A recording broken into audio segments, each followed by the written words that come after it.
Good afternoon, everyone.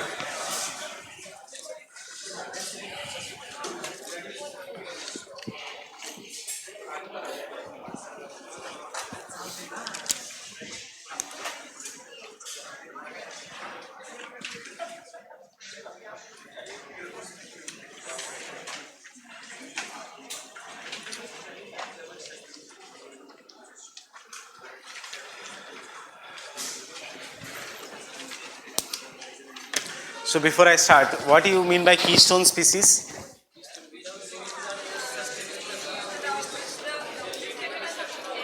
Can I say species which are present less in number but have larger than life effect on the ecosystem? Right? Your statement true है या false है? True. Can I say the species whose disappearance may result into the collapse of entire ecosystem? Right? Can I say zooxanthellae is a keystone species?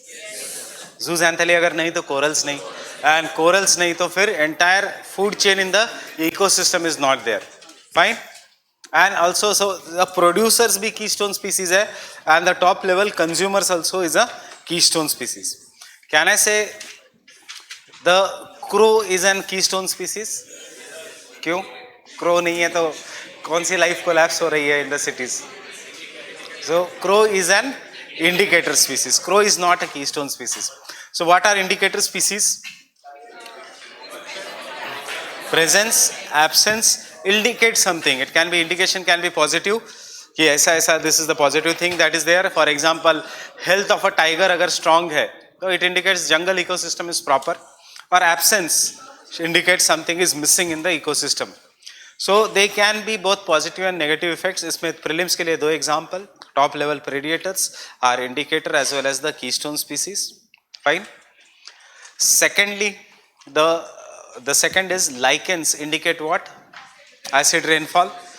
Thirdly, frogs indicate the presence of moisture in the ecosystem. ज़्यादा moisture, greater will be the amount of frogs in the ecosystem. एक छोटा species का definition रह गया था, that is known as, वैसे भी इतने काम का नहीं है वो.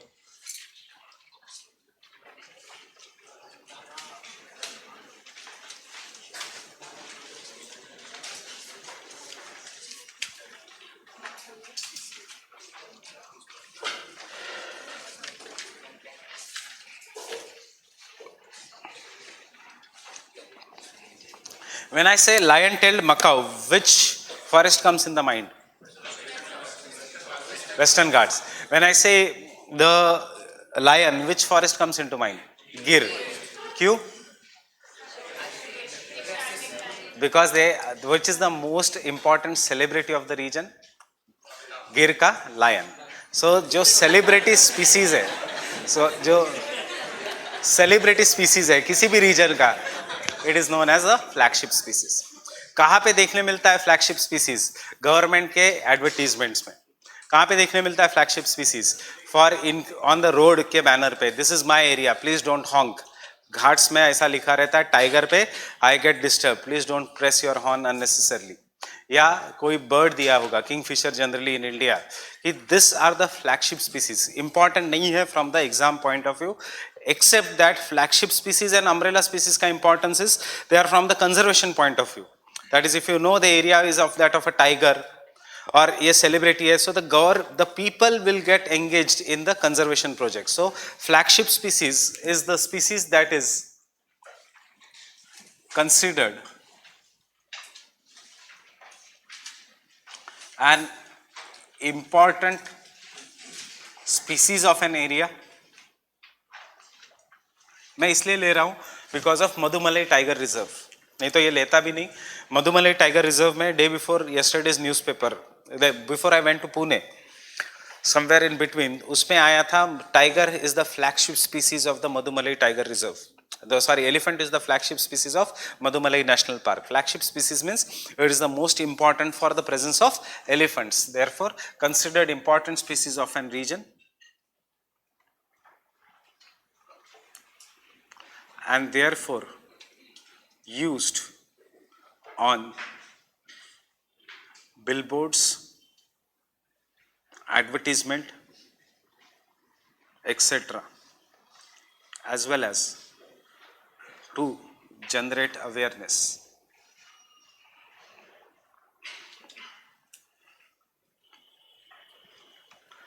among citizens, among the people for conservation.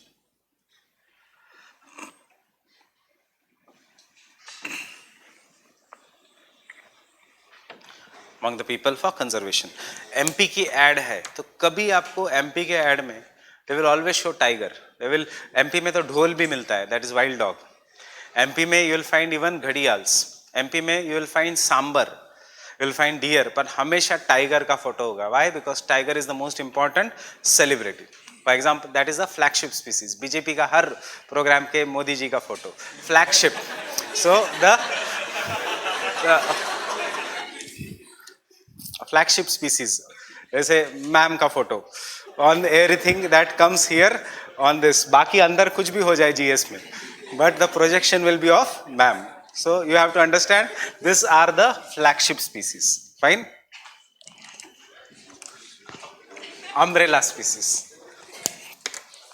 Umbrella species is nothing but the keystone species. The difference is when government wants to protect anything, then it wants to protect an entire ecosystem या forest या anything. The government cannot protect the each and every species. So what the government does, generally it selects the keystone species. Generally, not always. Because by protecting this species, you protect the entire ecosystem.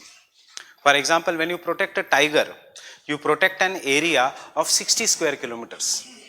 Because एक single tiger को जीने के लिए, for that he requires in his area of 60 square kilometers. A tiger के लिए proper area is one tiger 60 square kilometers. 1 and 2 tigers here.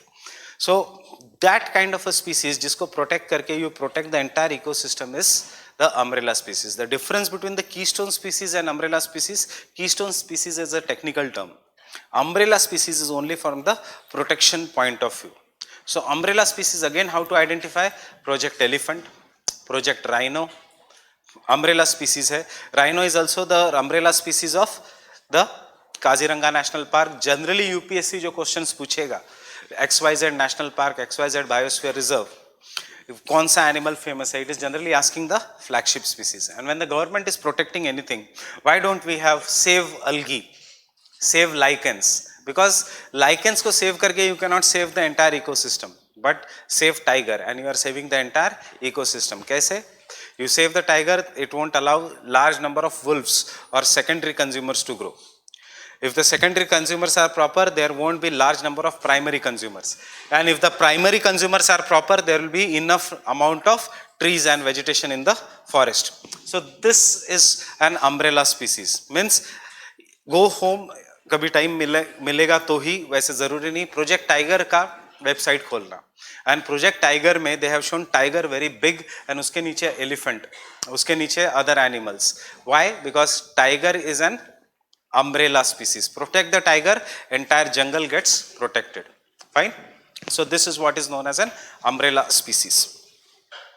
Fine with this? So umbrella species. This is from the conservation point of view. This is from the conservation point of view.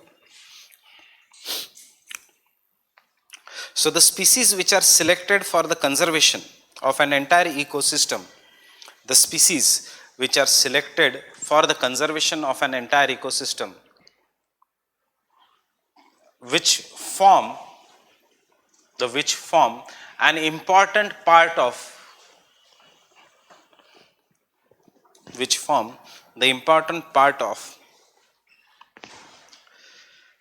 national parks and wildlife sanctuaries. Biosphere reserve nahi, national park and wildlife sanctuaries, which form an important part of national parks and wildlife sanctuaries. From conservation point of view, are umbrella species.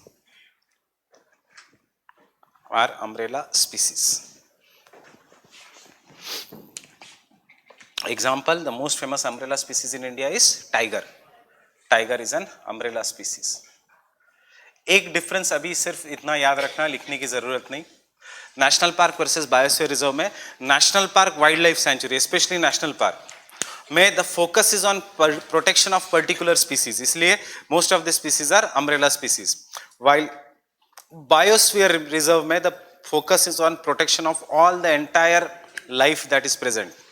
So biosphere reserve will never focus on some particular animal species. It is on the protection of entire gene pool, while the tiger reserves, national parks, wildlife sanctuaries will be focusing on particular species, and generally they are umbrella species.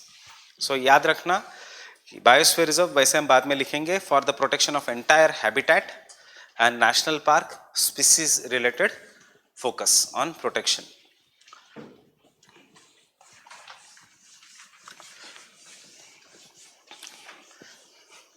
So we were doing the components of an ecosystem. What is an ecosystem? Interaction between living and non-living. That is biotic and abiotic. And we were doing the biotic. And in the biotic, the first came is the producers. And these producers are basically one primary producers, that is which will do photosynthesis.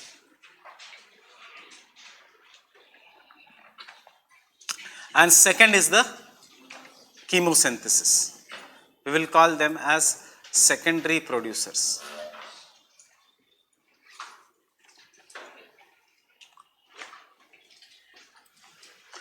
Photosynthesis, you already know the process. एक past year question है, photosynthesis is what?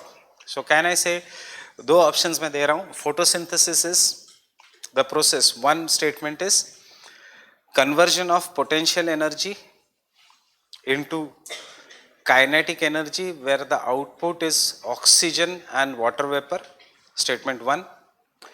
Statement 2, conversion of free energy into potential energy, where the output is carbon dioxide, oxygen and water vapor. What is the answer? Conversion of potential energy into kinetic energy या free energy into potential energy? Photosynthesis is conversion of free energy. Sun's energy is considered as a free energy into what? Kinetic या potential? Into potential. Confusion है? Why potential? Why not kinetic? देखो kinetic energy अगर होता तो क्या होता, plant के नीचे जाओ भूख मर गई, ऐसे होता है, you stand below the plant automatically food is transferred. No, it is an potential energy in which you have to do some kind of work, take in, chew, digest, and then you get the source of energy. So photosynthesis is conversion of free energy into potential energy. इतना याद रखना. Now what is chemosynthesis?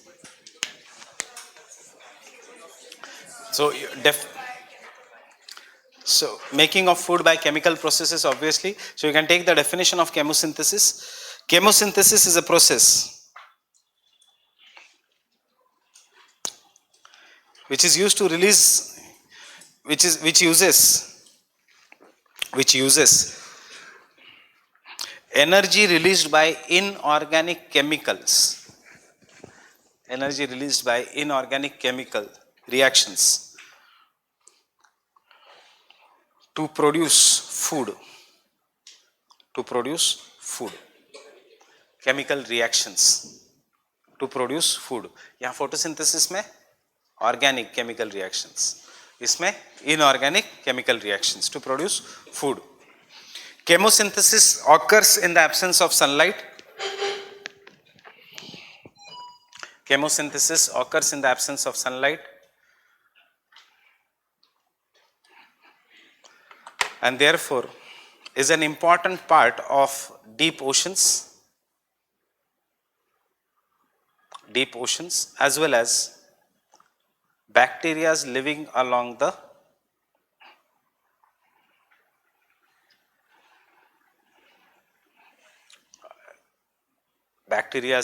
living around hot springs, geysers, as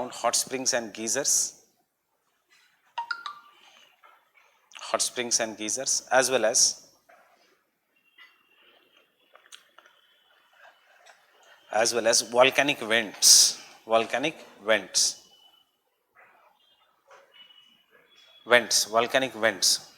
जहाँ से volcanic eruption, see at such a high temperature, obviously trees cannot grow, so photosynthesis won't be there.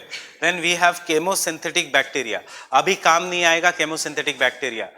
3 lecture बाद फिर से हमें chemosynthetic bacteria लगेगा because of bioremediation. You must have heard about bioremediation, the process of breaking down of pollutants and by the use of bacteria. So chemosynthesis is used there.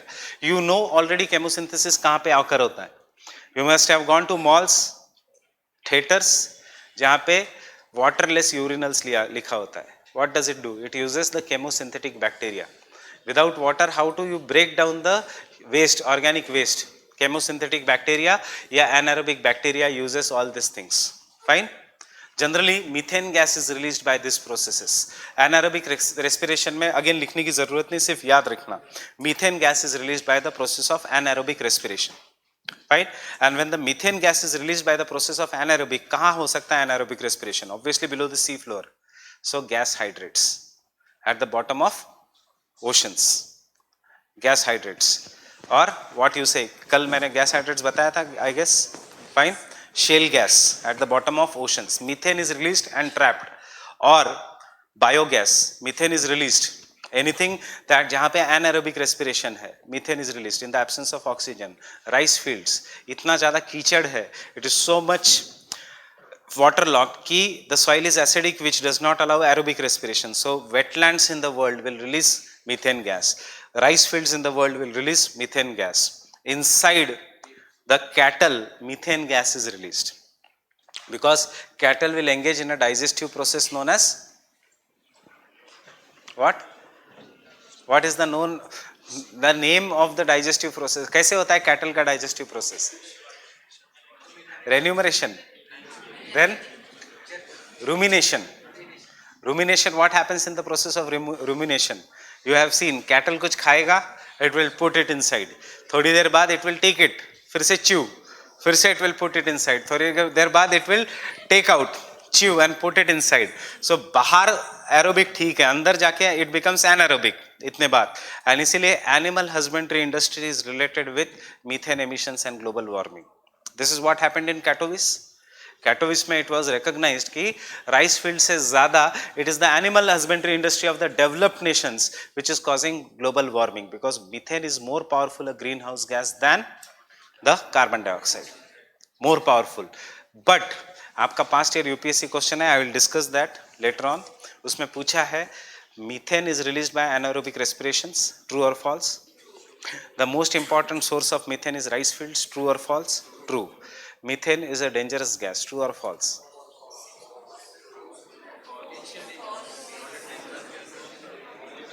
Dangerous gas for global warming, false. क्योंकि methane का half life period 5 years, carbon dioxide का half life period 200 years. So whatever the methane that has been released in the atmosphere is destroyed. And carbon dioxide whatever is released in the atmosphere will be there. अगर methane गंदा होता gas तो CNG buses नहीं आती. Fine? तो फिर ये all this transport system would not have gone through CNG. It would have used the LPG only. The methane is not dangerous. Only उसका dangerous is short form, short life. And tropical country like India, methane is destroyed within 1 year.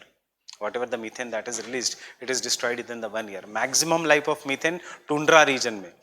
It is 5 years. So it is not at all important. So this is the producers. Abhi you have to ask yourself कि क्या questions आ सकते हैं. So I have told you the questions from here.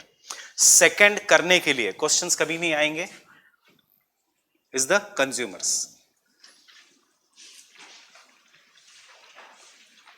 And consumers are known as heterotrophs.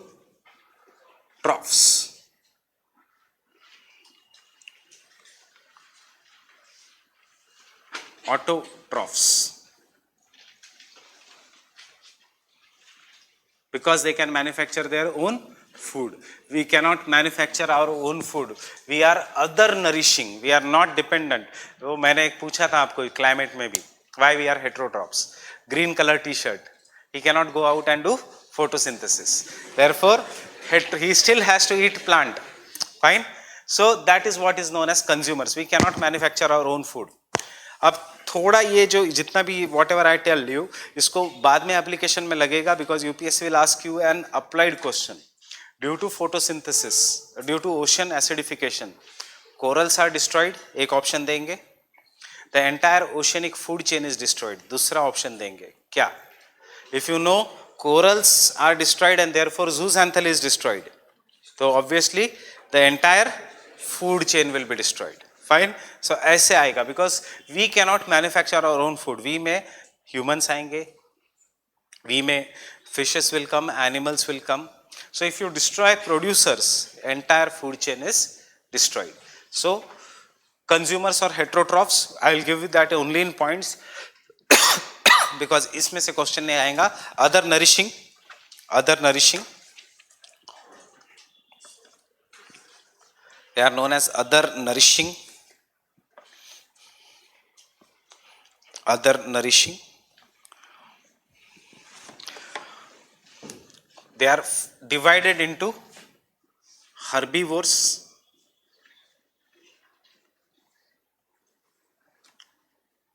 or primary consumers. Next, carnivores, secondary consumers. Predators, the top level consumers. And lastly, omnivores, मतलब both veg and non-veg, who can eat both. That is,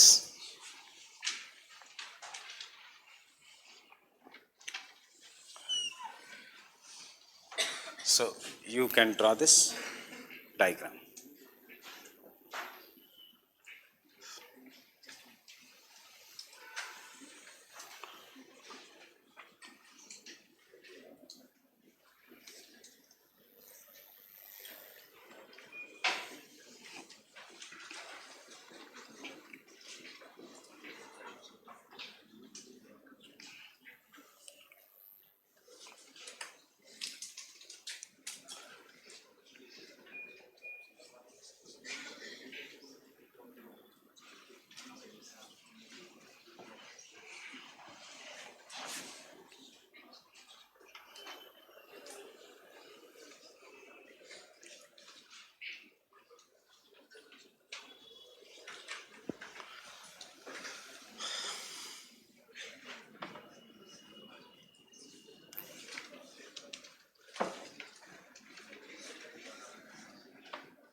कभी उल्टा नहीं होगा. It will never be कि primary consumers will producers will eat primary consumers will eat secondary consumers. कभी उल्टा नहीं होगा.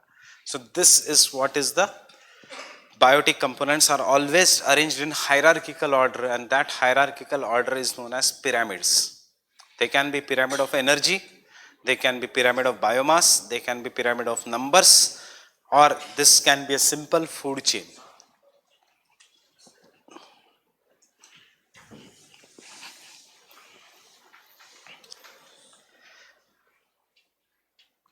They can be simple food chain. Can you tell me why it is triangular in shape?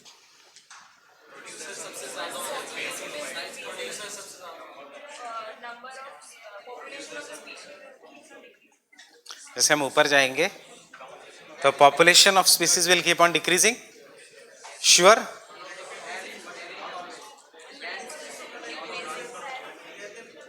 If you say population of species goes on decreasing, तो आपके पेट के अंदर कितने bacteria है? Who is superior species, you or bacteria? Bacteria is superior than human beings. That will depend upon ecosystem. Remember, This is basically the pyramid of numbers. In simple way, the population of producers should be greater than primary consumers. Agar inka population is greater, then they will die because of hunger. Fine. The population of primary consumers should be greater than that of secondary consumers all over the world. Secondary consumers should be greater than tertiary and so on. इसीलिए because जितना आप ऊपर हो in the food chain, remember, जितना you are greater, higher in the food chain, you require more number of food because of simple Lindman's law, which is known as 10% rule. That is, only 10% of energy is transferred from lower trophic levels to the higher trophic levels. So it is not absolute in number. So बहुत confusing rule है because it depends upon which ecosystem you are there. अगर आप aquatic ecosystem में है, maybe 14% of energy is transferred. If you are in the terrestrial ecosystem, only 10% of the energy will be transferred. What was someone saying? So it depends upon where you are, but this is how the pyramid of numbers will go on decreasing. The higher you are in the food chain, more will be the amount of food required. इसलिए किसी भी जंगल में tigers are always less in number than wolves. Wolves are always less in number than cattle. Cattle is always less in number than the plants. And human beings, कहाँ पे है इसमें? Human beings are different species. That is, you cannot put them in this level, you cannot put them in this level. They are omnivores. But वैसे भी the number of human beings are obviously lesser than the number of crops which are present in the world. Fine. So this is basically because जितना ज़्यादा आप ऊपर हो, उतना ज़्यादा food खाना पड़ेगा. इसलिए कल का statement, food security अगर destroy करना है, insecurity if you want to destroy in the world, you should be here. You should not be here or here. So promotion of veg will reduce the food security. Will reduce the food insecurity, will create food security because you will be eating lesser number of food.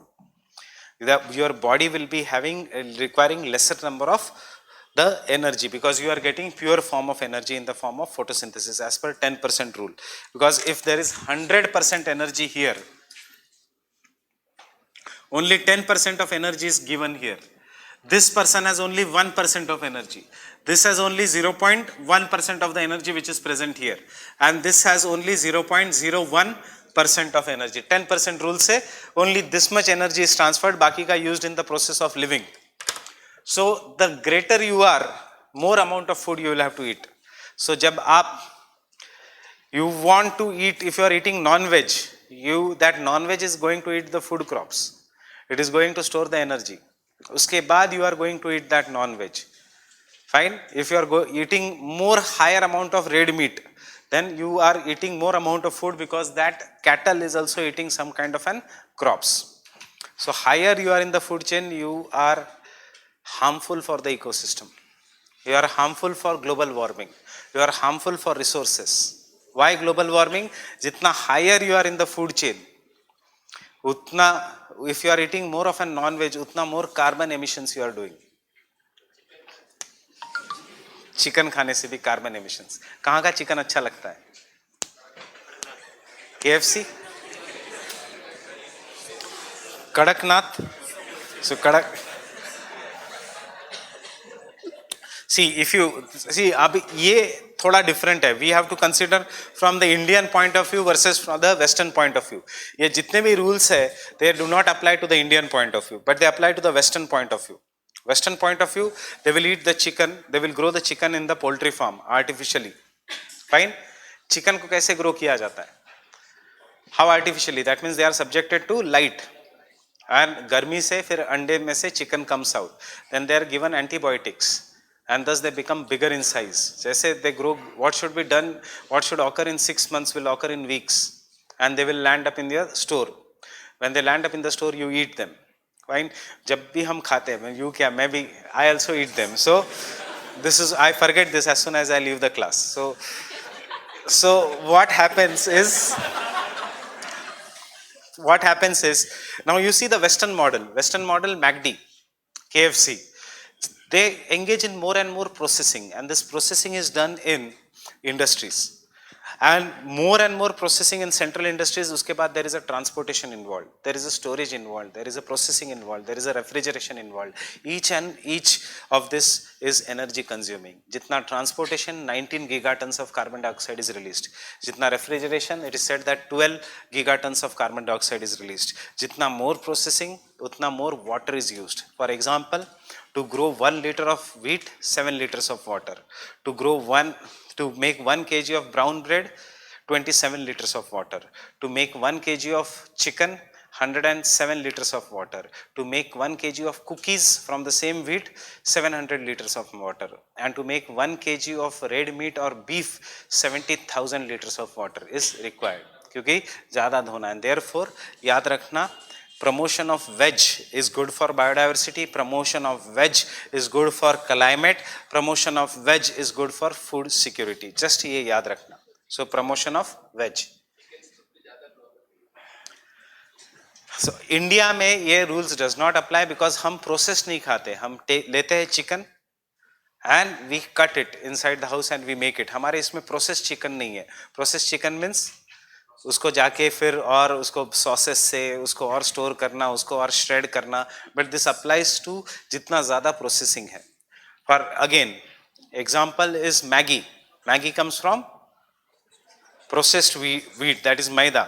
So wheat और Maggi में 50 litre ज़्यादा पानी लगता है to make the same quantity. Therefore processed food should not be used if you are pro climate. Fine.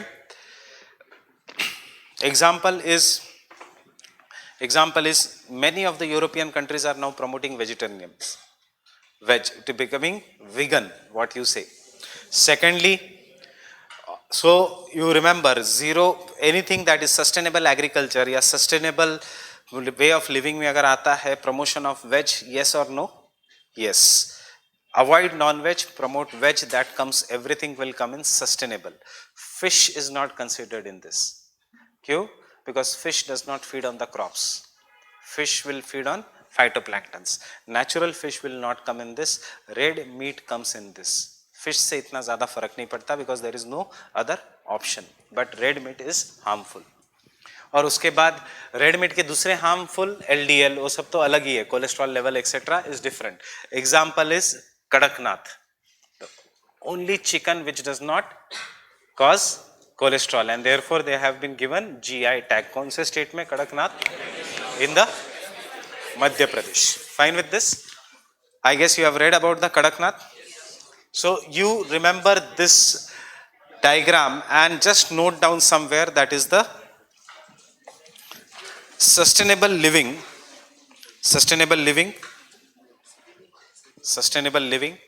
comma, reduction of food insecurity, comma, reduction of hunger,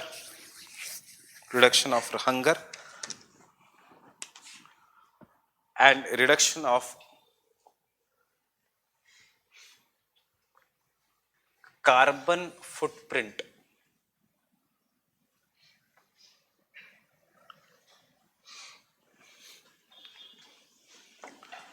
Carbon footprint requires promotion of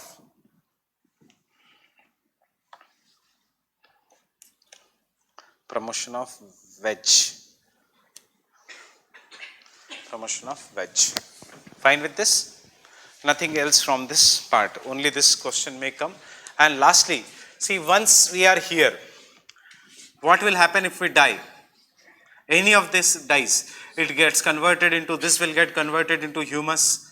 This all may get converted into humus, all shale gas, natural gas, or carbon dioxide. It is trapped in the entire soils. So this is done by the third level of organisms, which are known as detrivores and decomposers.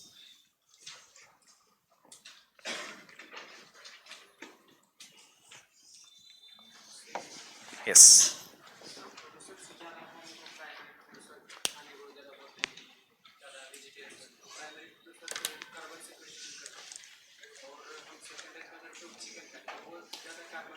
Chicken तो primary consumer खाएगा ही ना, chicken कहाँ क्या खाएगा? If you are eating chicken,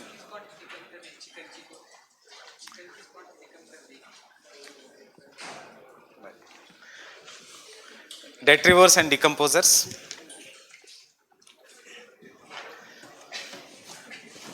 These are classified into saprophytes or true decomposers. Saprophytes or true decomposers, which includes bacteria,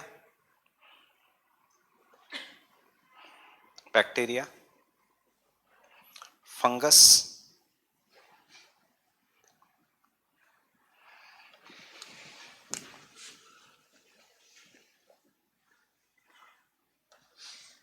such as yeast,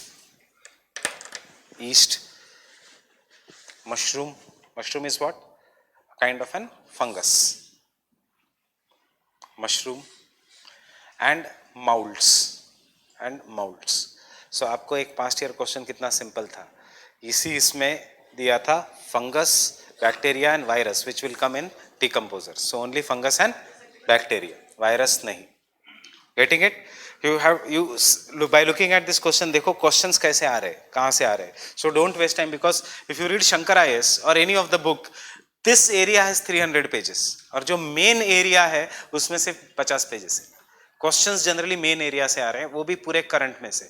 They are not asking you this area. इसमें से आ रहे हैं तो they are asking you very simple questions. While the detrivores include the animals which eat the dead. Detrivores means animals which eat the dead.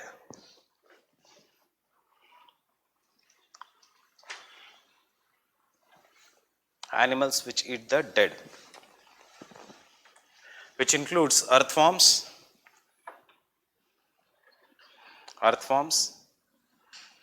vultures, rats, dogs, etc.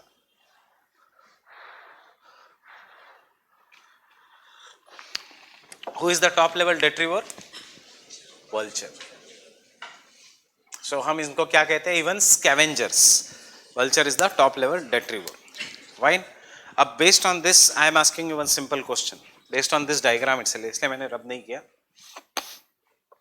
If any kind of pollutant enters the food chain, सबसे ज़्यादा effect of pollution will be seen in option 1 plants, option 2 cattle, option 3 humans, option 4 polar bear.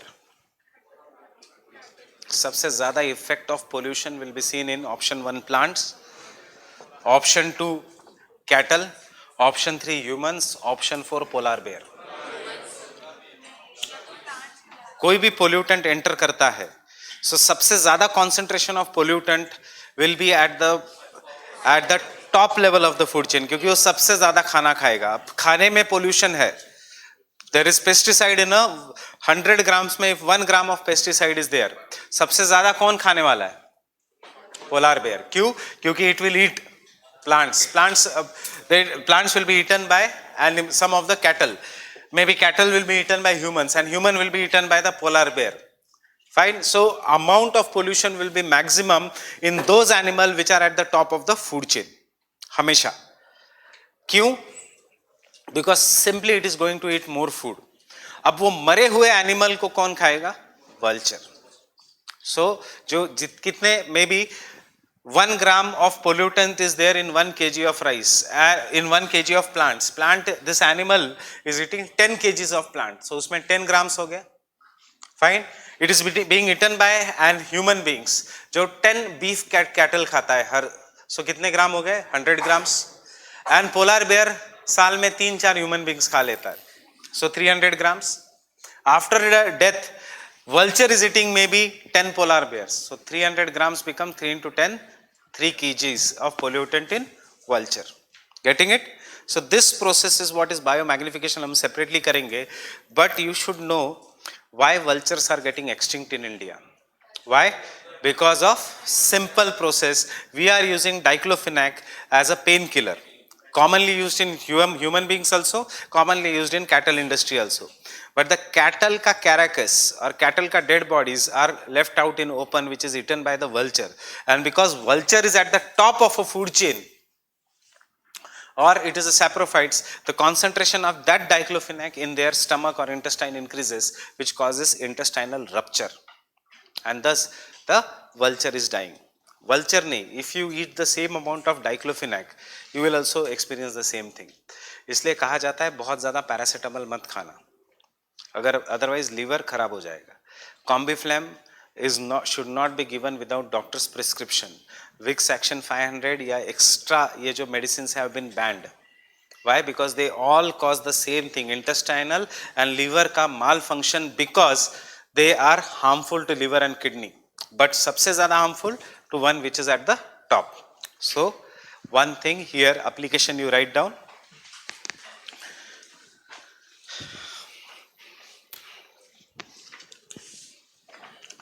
As the vulture is the top level, as the vulture is the top level decomposer,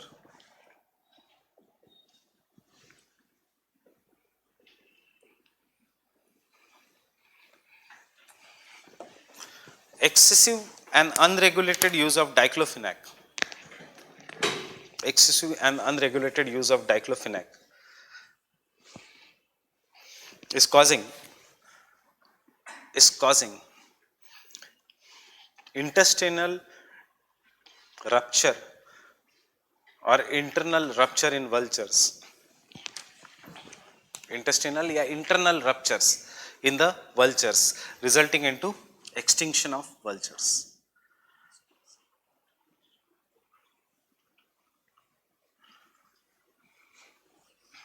Resulting into extinction of vultures. And diclofenac कहाँ पे use होता है? In pain killing. Therefore, the use of diclofenac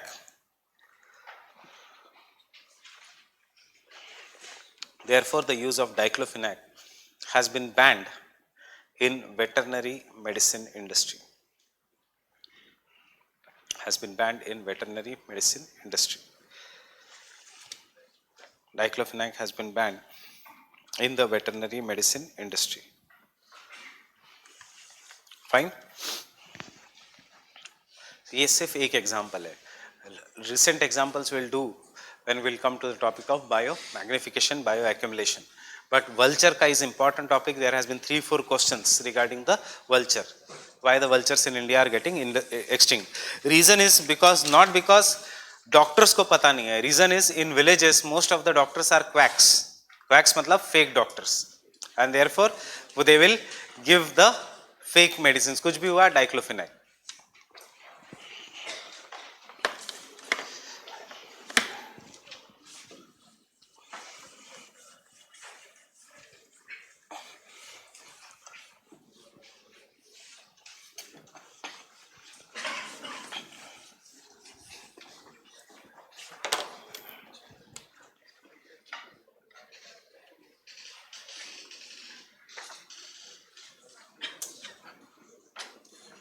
Again the questions here, understand prelims में ही आएगा, इसमें से nothing will come in mains. Mains में ऐसे नहीं आएगा. Write a short note on the extinction of the vultures. They will ask you entire short note on bioaccumulation. So there are some of the abiotic components, and this abiotic components, can you tell me what are the major abiotic components?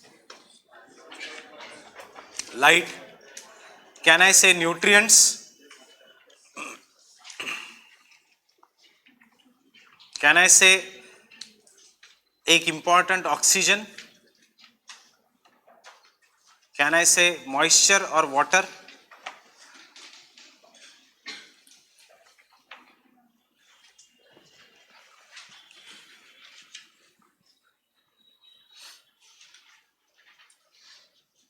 Can I say temperature?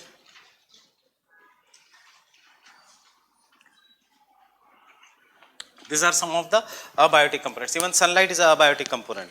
Don't consider Suraj Bhagwan to, it is a biotic component. It is an abiotic component. This was asked to me in the class कि हमारे religion में तो हम सूरज को भगवान मानते हैं तो आप कैसे कह सकते हो it is an abiotic component? Sun has life, sun does not have life. Abiotic component, light. Tell me, all these components, are they available at each and every place in equal quantity? No. So when they are available in lesser quantity, these components are technically known as limiting factors.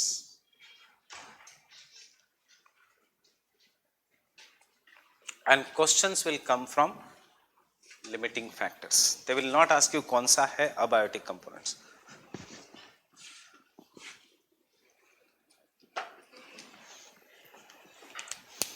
These are the examples of abiotic components.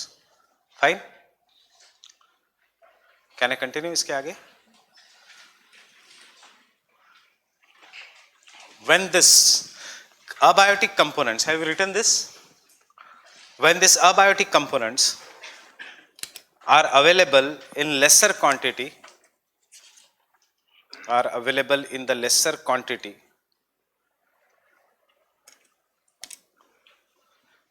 that they may influence the survival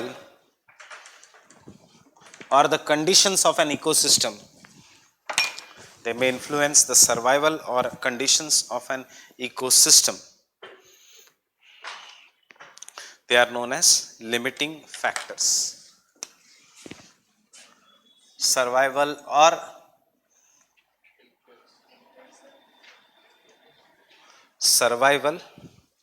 they may influence the or condition of an ecosystem. They may influence the survival or condition of an ecosystem. They are known as limiting factor. Example 1.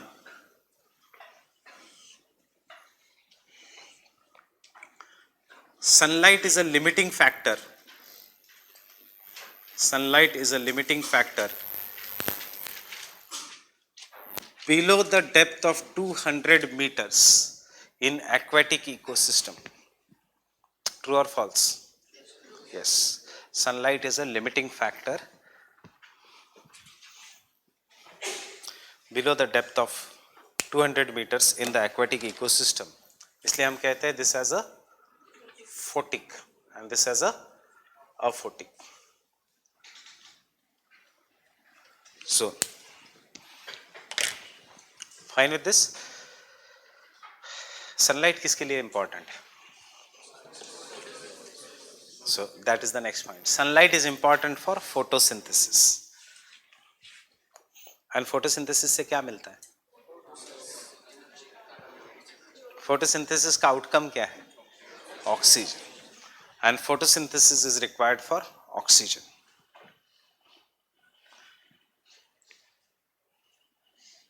See how I am linking this. कि ये अलग अलग पढ़ के कोई फायदा नहीं. Now, sunlight is a limiting factor. Sunlight is going to give out oxygen and it is going to give out this. Now, suppose if this is a water body and in this water body, I am now polluting this water body and इसके ऊपर plastics आ रहे हैं या इसके ऊपर there is a black color या sludge is there.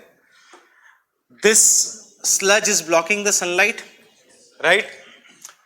Black color हो गया on the top of a water body due to pollution या plastic pollution है और in the water body. This is one factor. Secondly, इतना ज़्यादा fertilizers are being used on the ground. All these fertilizers, especially nitrogen and phosphorus, excess fertilizer through rivers, through rain flows into the water body. Because it flows into the water body, there is a sudden growth of seaweeds या algae in the water body. Algae जब तक जिंदा है तब तक ठीक है, but algae and weeds have very small lifespan. And because when they die, their bodies will start floating on the water and they will start blocking the sunlight. जैसे ही sunlight is blocked, photosynthesis stops.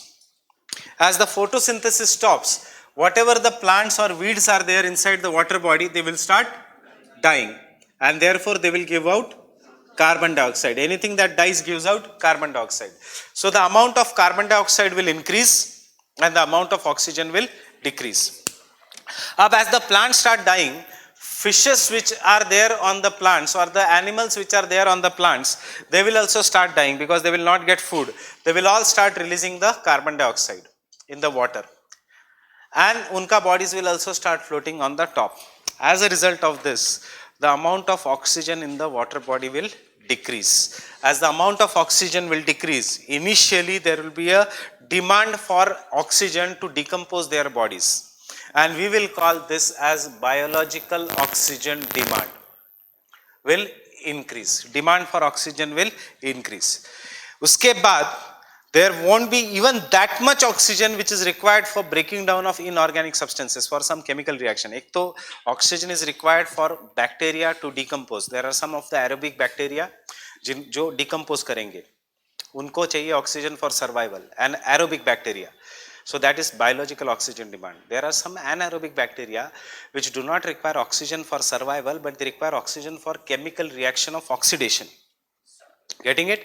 So this is anaerobic bacteria. Unke liye bhi oxygen nahi hoga and COD will increase.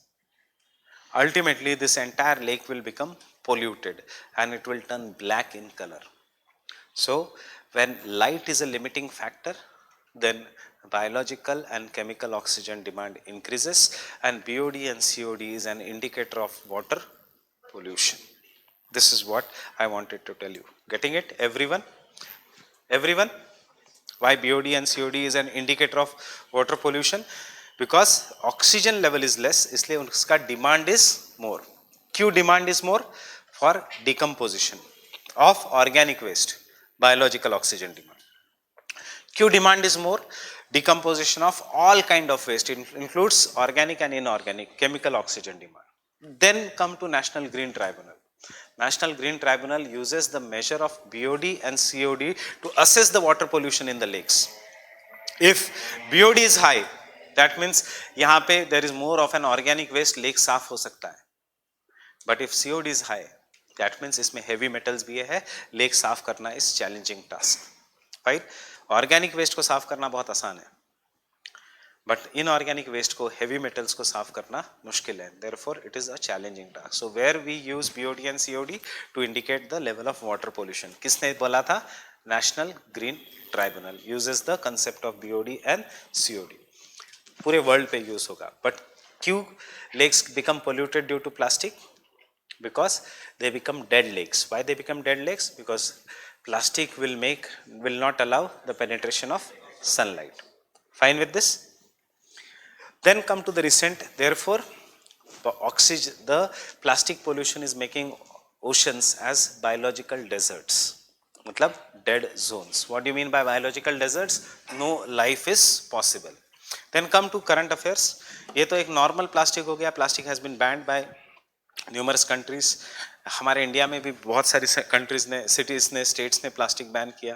Recently I was in Pune, मुझे straw नहीं मिला because straw is made up of plastic. So straw भी allowed नहीं है, इतना strict ban है. Plastic की थैलियाँ वो सब तो छोड़ ही दो.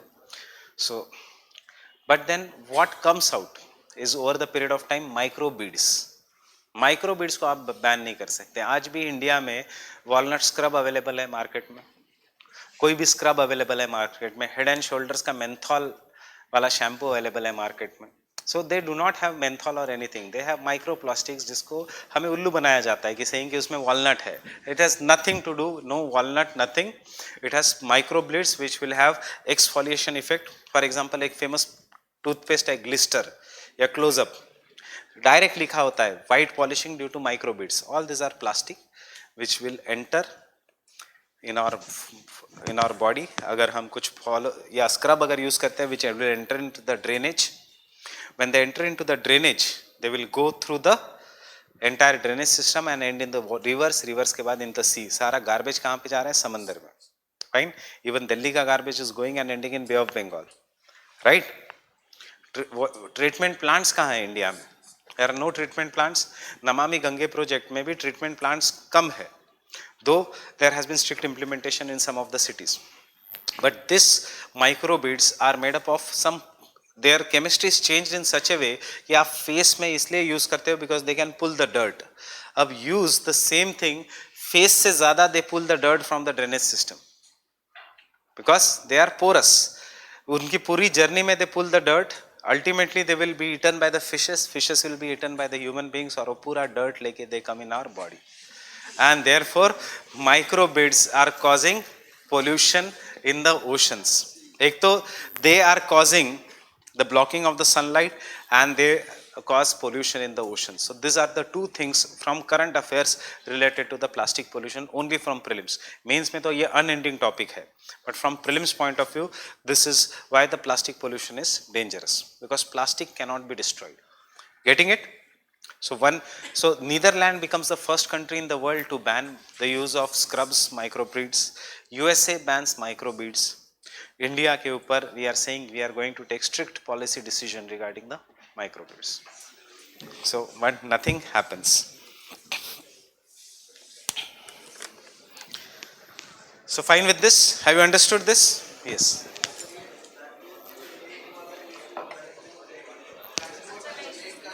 बैंगलोर का लेक पोल्यूटेंट्स, बिकॉज जब पोल्यूटेंट्स बहुत ज़्यादा होते हैं, केमिकल पोल्यूटेंट्स, केमिकल रिएक्शन से वहाँ पे फोम तैयार होता है एंड फिर वो अंदर नहीं जाता है, और जो भी केमिकल रिएक्शन है फोम, केमिकल रिएक्शन से आग लग जाती है खुद ब खुद. सो बैंगलोर के लंग्स जल रहे हैं, या दिल्ली में जो पहाड़ है वो खुद ब खुद जल जाते हैं because of extreme pressure and some chemicals. Chemicals will go on oxidizing. Oxidization से oxygen is released, hydrogen is released. Hydrogen is combustible, so जैसे it is released आग लग जाती है, इसलिए खुद ब खुद कचरा जलने लग जाता है.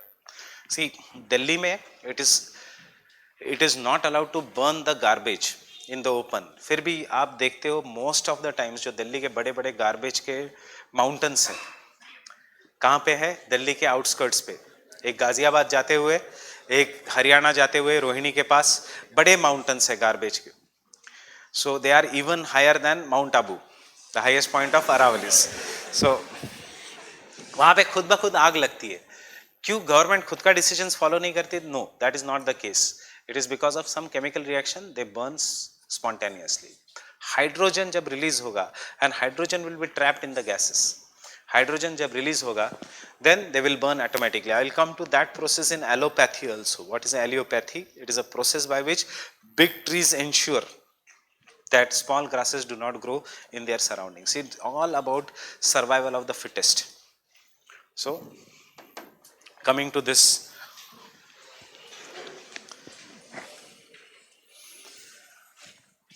light. Sunlight is a limiting factor. We have written this, I guess, in the below 200 meters. Next, in recent days, due to excessive pollution of water bodies,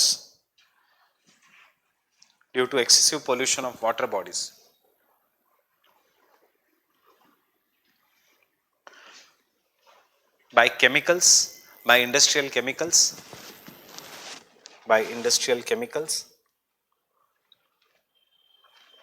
comma, by plastics, dead zones are created in the water bodies. Dead zones are created in the water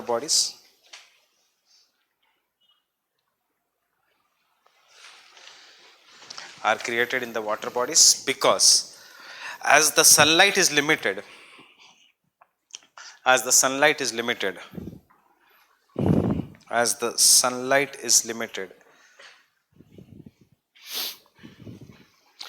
the photosynthesis stops,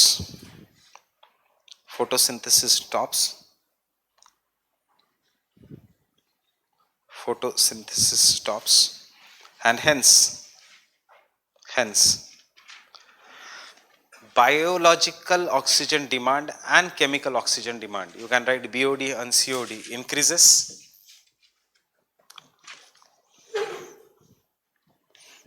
BOD and COD increases. Therefore,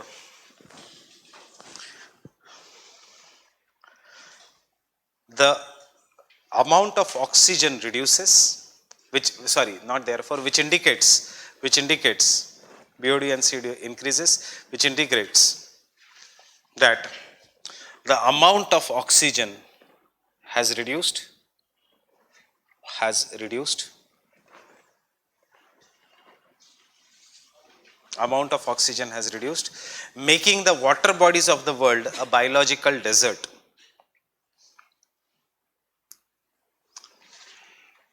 Making the water bodies of the world a biological desert.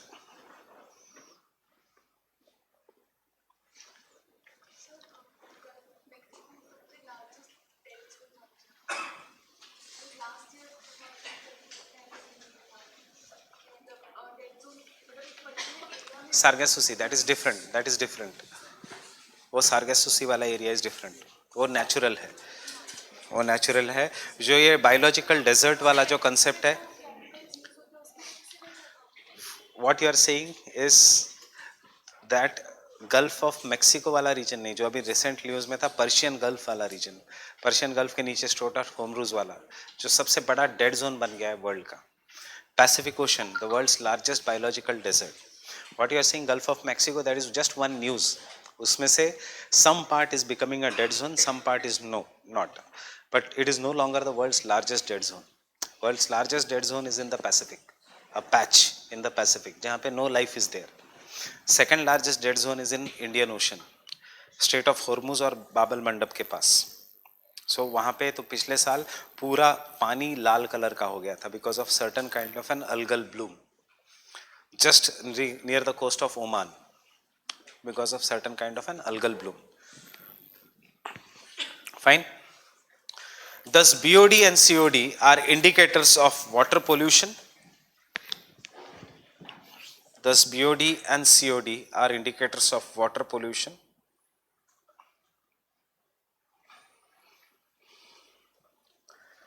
In fact, WWF, what is WWF? World Wildlife Forum has released a report titled World's Top Rivers at Risk. World's top rivers at risk. World's top rivers at risk. So ये report कौन publish करता है? WWF. क्योंकि देखो options आएगा, एक तो UNEP, WWF, UNESCO. Generally हमें लगेगा UNEP, नो, WWF, World's Top Rivers at Risk, which has identified the major dying rivers of the world. Which has identified the major dying rivers of the world.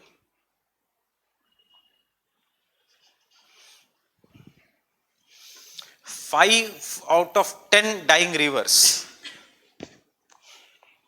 5 out of 10 dying rivers are in Asia alone. 5 out of 10 dying rivers are in Asia alone. And these rivers are Yangtze. कौन सी country? China, number 1 पे. This is the order. आपको order याद रखने की जरूरत नहीं है. Second Mekong, कहां पे? Indo China region, that is China and Laos, Cambodia, Vietnam. Third Salween, कहां पे Salween river? Salween is in Myanmar. Fourth Ganga.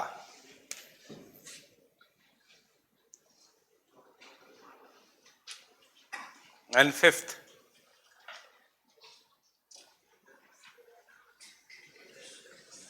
Indus.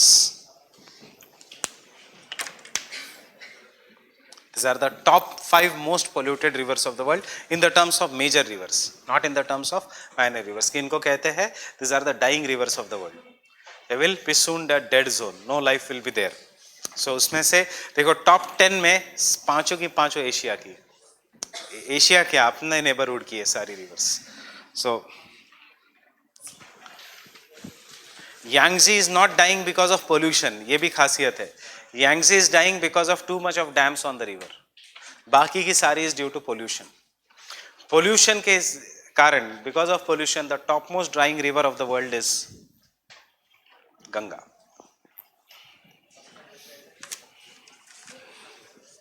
What?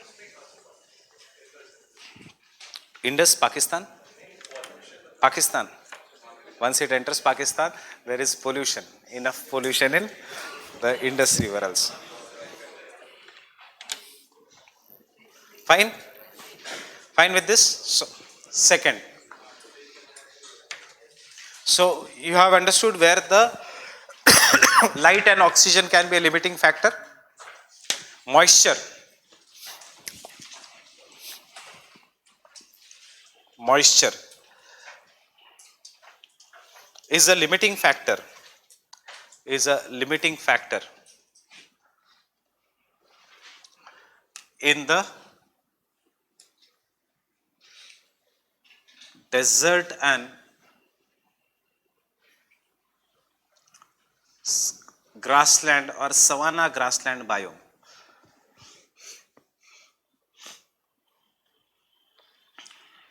Grassland and savanna grassland biome.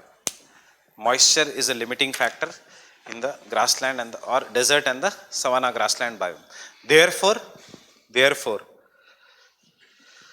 trees do not develop in this biomes. क्यों? क्या कम है?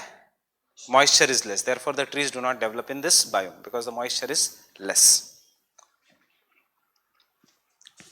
Temperature is a limiting factor. कोई लिखने की जरूरत नहीं. You already know where. In the higher latitudes and higher altitudes, temperature is a limiting factor in the higher latitudes and higher altitudes. Temperature is a limiting factor in the higher latitudes and the higher altitudes.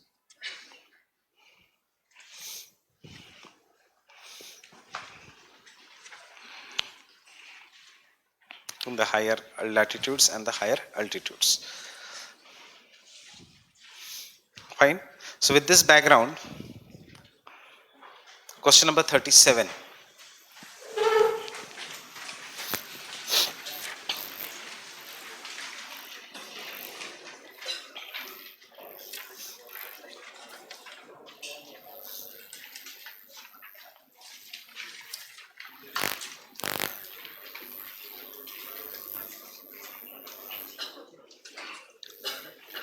Directly related नहीं है.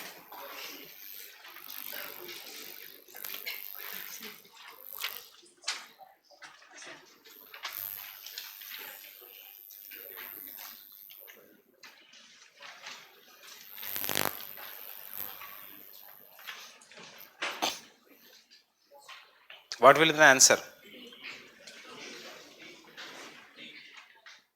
Answer is infrared part of the solar radiation. That is the not जो हमें first लगता है is the infrared part of the solar radiation.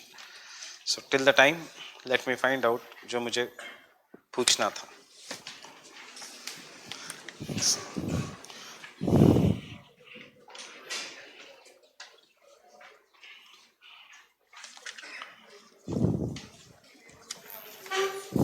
Question number 123.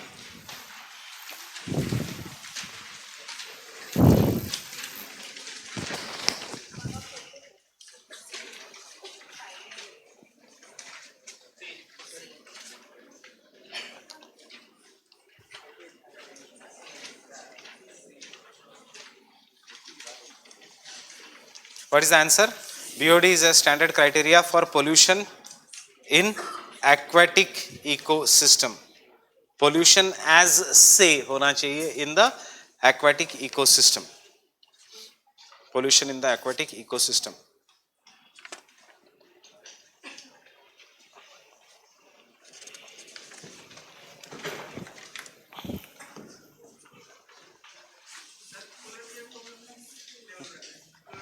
Top level predator of the polar regions.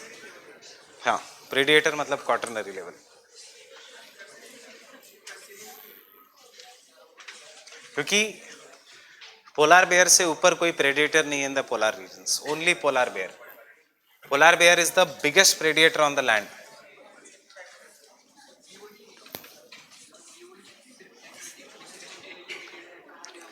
सिर्फ aquatic ecosystem के लिए, oxygen कभी कम नहीं होगा इसमें in the terrestrial ecosystem.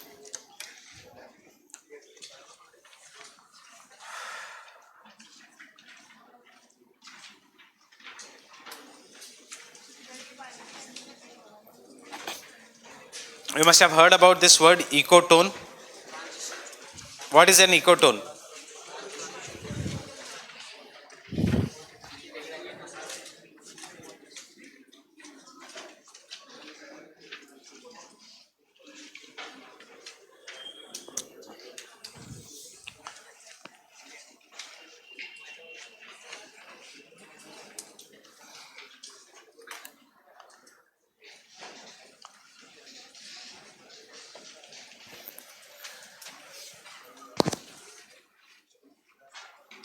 Now suppose, no need of this diagram, this is a region जहाँ पे there is a land ecosystem and land के animals are surviving here.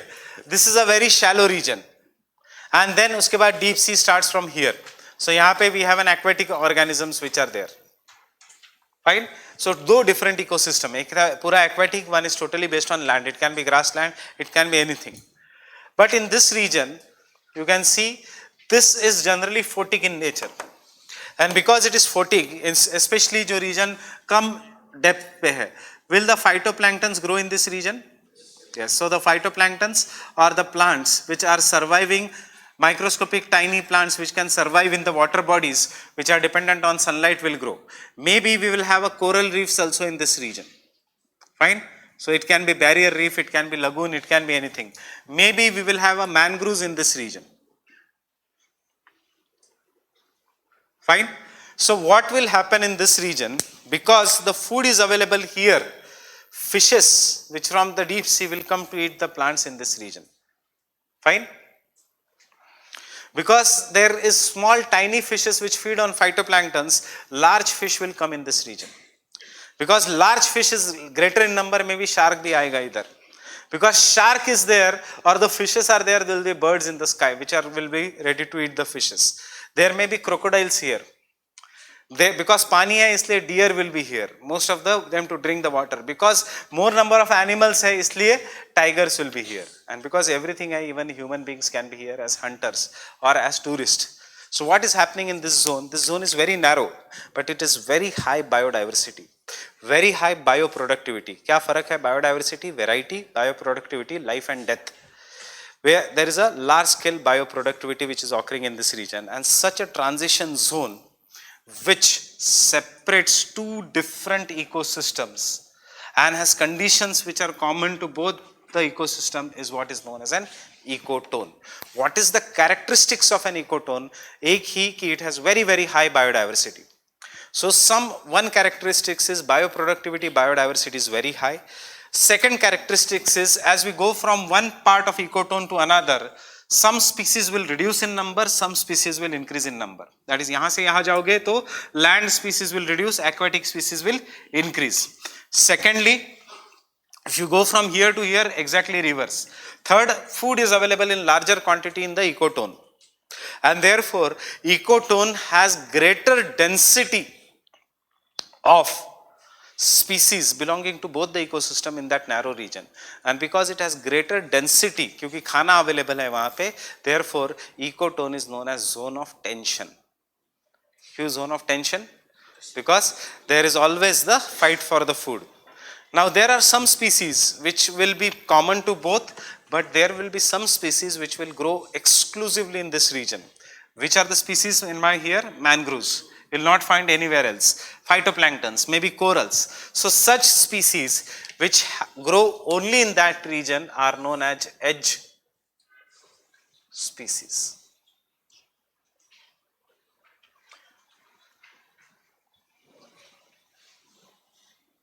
I guess when Santosh sir has taken the test, you have gone through all this. So this is not familiar. This is not unfamiliar to you. All these words are familiar. Fine? Edge effect, edge species. Why edge species? Because each and every organism here has its own ecological niche in its own ecological habitat. So हमारे लिए 4 words है prelims के लिए: ecological niche, edge effect, edge species, ecotone and ecological habitat. So first we'll write about the ecotone. Understood the basic ecotone matlab kya? A transition zone between two different ecosystem. So before I go, in the trade wind belt, एक side में है mount deciduous forest, एक side में है desert, बीच में क्या है? Savanna grasslands. So grassland is what? Transition zone between two different ecosystems. As you go into the grassland, trees will reduce, grasses will increase, and ultimately nothing will grow. So it has the conditions of both deserts and conditions of both the deciduous forest. इसलिए savanna grassland has ostrich which is found in the desert. इसलिए savanna grassland has lions. इसलिए savanna grassland has rhinos. And therefore savanna grassland is known as the big game country. Big game country. Why I am taking the savanna grassland? Because of Sara Ali Khan.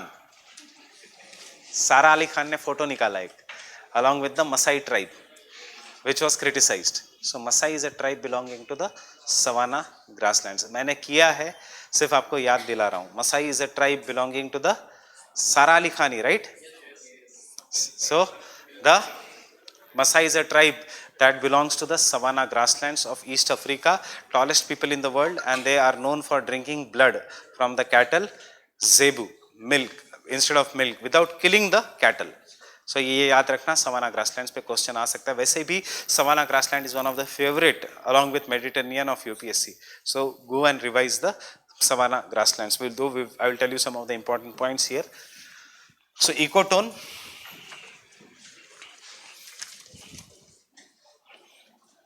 Have you seen the photo?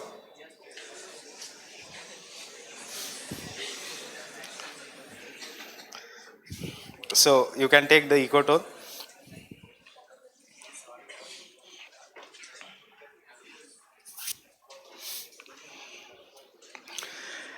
A narrow transition zone. A narrow transition zone.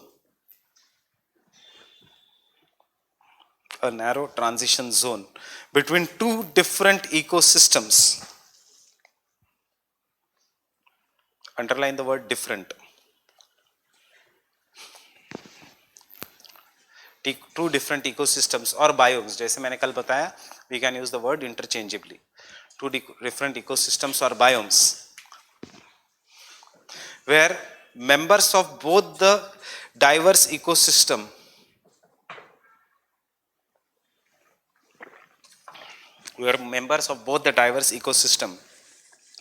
meet and integrate. Underline the word integrate.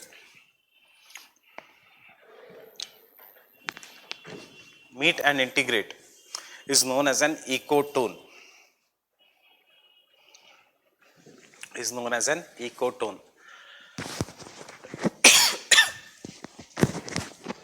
As the ecotone is having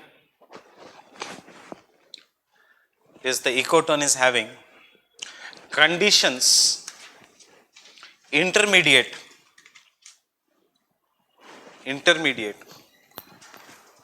of both the ecosystems,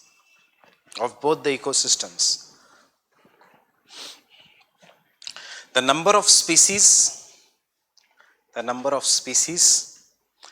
population density, as well as biodiversity is greater in an ecotone.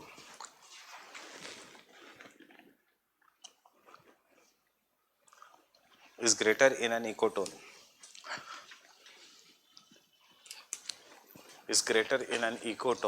This is known as edge effect. Underline edge effect or ratlo abhi. What is edge effect? It's known as an edge effect. Edge effect means greater number of population density, diversity. Population बहुत ज़्यादा है तो edge effect. Why edge effect? क्यों population ज़्यादा है? Because it has conditions intermediate. So ये भी survive कर सकते हैं, ये भी survive कर सकते हैं. Therefore edge effect is greater number of population density, etc. While some of the species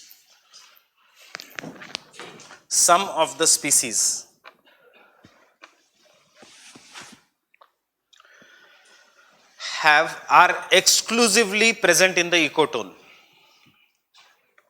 are exclusively present in an ecotone.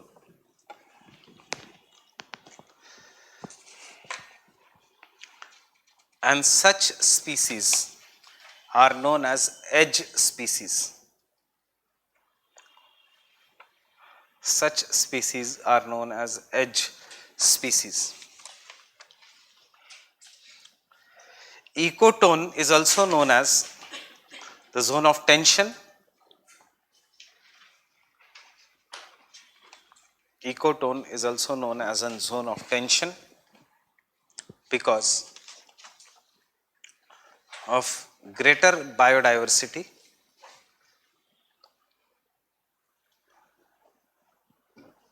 of the greater biodiversity. Next, examples of ecotone: mangroves, mangroves. Second, corals, corals. Third, estuaries and deltas.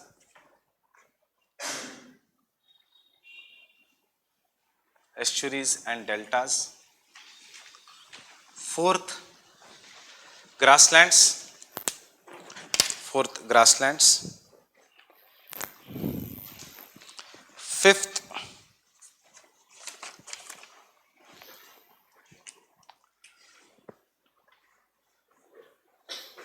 no fifth, you cancel this. So, these are an examples of an ecotone.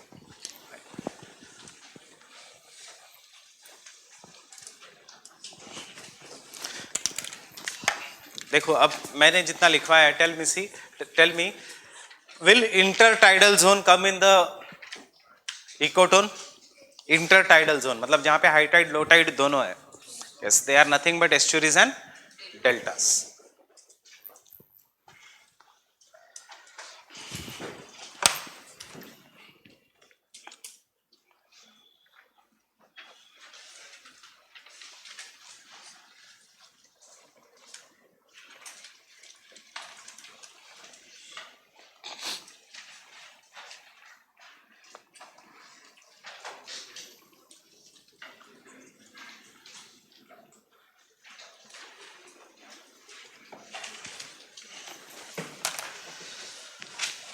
What do you mean by ecological habitat? Habitat मतलब क्या? Simple words.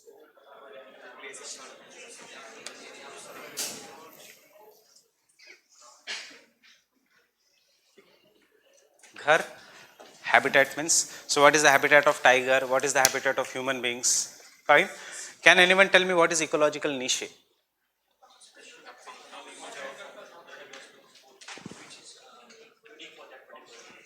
क्या but क्या unique?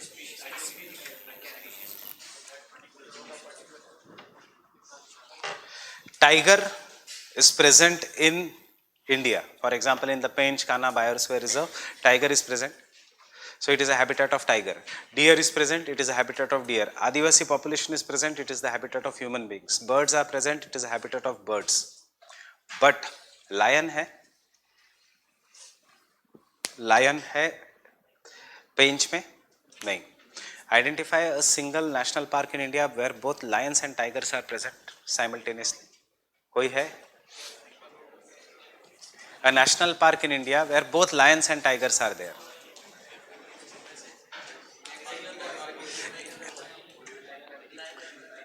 है कोई? हो ही नहीं सकता world में. Why? Because what is the job of a tiger? Top level predator. What is the job of lion? Top level predator. So दोनों का job is ecological niche. Niche, what is their unique functional role in an ecosystem? What is their job in an ecosystem? And if both tigers and lions are present in a single ecosystem, मतलब in the single habitat, then there will be competition. Competition will result into elimination of one and survival of the other. So ecological habitat of two species can be same, but if their ecological niche clashes, then there will be competition till the time there is elimination or migration of one species. It is true for each and everything. In district there is only one collector and one SP, top level. Fine. In a classroom, there is only one teacher of one subject. If there are more than of a particular habitat, matlab ek subject, right? If there are more than one teachers of a particular subject, there will be ecological niche will clash, and when the ecological niche clashes, there will be competition, comparison, till the time there is elimination of one species. So that is what will happen. And you can see, for example, how you will engage in that. Art and culture में आपने comparison शुरू कर दिया. Why? Because habitat and niche clashed. वही art and culture अगर जून जुलाई batch में अलग अलग होता है, एक में एक टीचर, दूसरे में दूसरा टीचर, कुछ क्लैश ही नहीं हो. But because habitat became same, Jayesh sir and madam, there was functional role का clash, and as functional role clashed, there was, why it is there, because each and every one has some kind of a speciality. The speciality of vulture is different from that of lion, that is lion is different from that of tiger. Isliye India may be, when the national parks are being selected, the government will never allow in the natural habitat. Zoo mein farak nahi padta, zoo mein they are caged. In the natural habitat, no two species having same ecological niche can survive. Itna yaad rakhna. Example, in our everyday life, there is sparrow, there is a pigeon. Habitat of sparrow is tree, habitat of pigeon is concrete. Jab tak trees the, sparrows were there, but now concrete has increased and therefore sparrows have disappeared, because sparrows and pigeons started clashing, and when the pigeon and sparrow started clashing, who dominated? The pigeon dominated, and therefore sparrow, house sparrow or the common sparrow is a rare sight in the cities nowadays. So आजकल ये जो sparrow के ऊपर इतने articles आ रहे हैं, they are not that important. उससे अच्छा remember ecological niche and the disappearance of sparrow because of increasing concretization. उससे ज़्यादा the UPSC will not go into detail. कभी नहीं आएगा कि write a short note on the cause of extinction of sparrows. Fine? एक ही reason है उसका. So उससे अच्छा better do what is ecological niche, ecological habitat. So ecological niche is job or profession. An ecological habitat is home or address.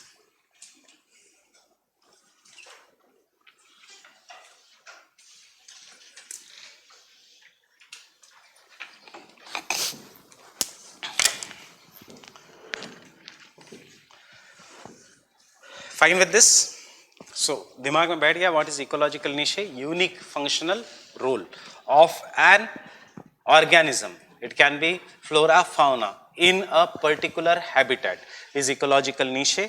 No two organisms can have same ecological niche if they are in the same habitat. But इसी tigers और lions को अलग कर दो, उनका कोई clash नहीं है.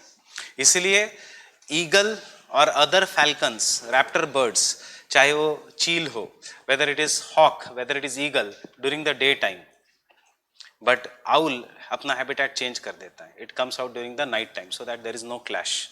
अगर दोनों एक साथ आए, तो there will be clash. Till the time there will be elimination of one species. So eagle comes out during the day, it will eat the same process, and owl will come out during the night.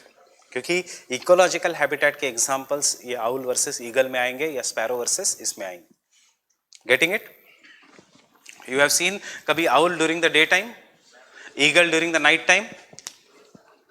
Eagle कब देखा है? Night में, पेड़ पे बैठा हुआ नहीं, the capturing something, going after something, never, because habitat अलग है. Habitat रात के समय is that of an owl and दिन के समय it is that of an eagle.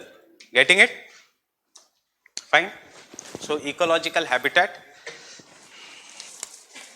Ecological habitat refers to ecological habitat refers to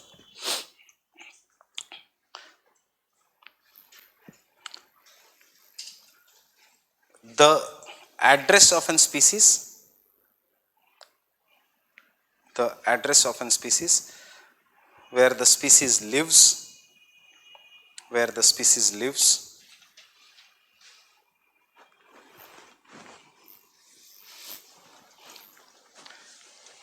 ecological habitat is associated with the environment where the species lives. Ecological habitat is associated with the environment where the species lives.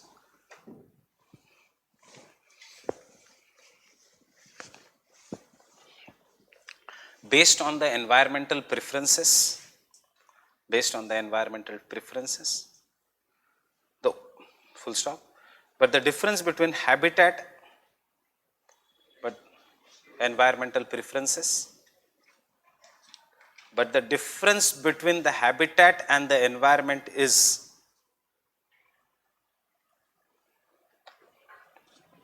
difference between the habitat and the environment is environment may or may not have a life. Environment may or may not have a life,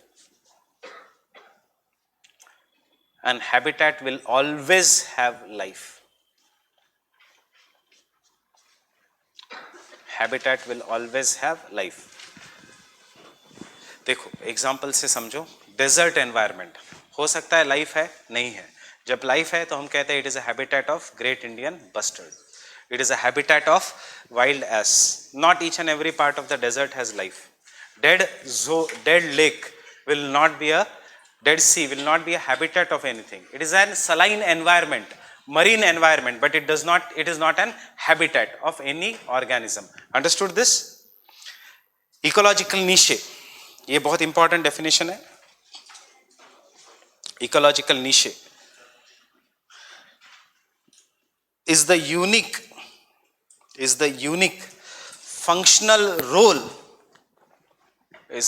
functional role that species perform. Underline the word unique functional role that species perform based on its position in an ecosystem. Based on its position in an ecosystem.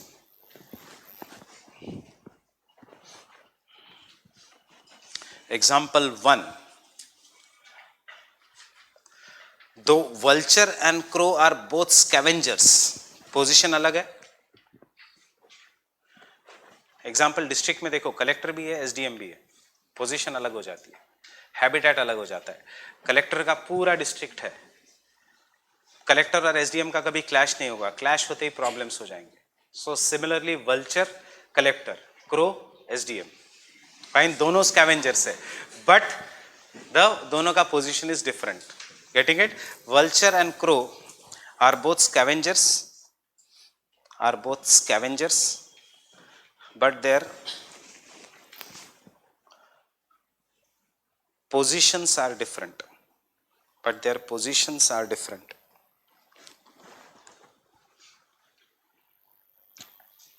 क्यों? Because the vulture is the top level scavenger. Hence, their ecological niche does not clash.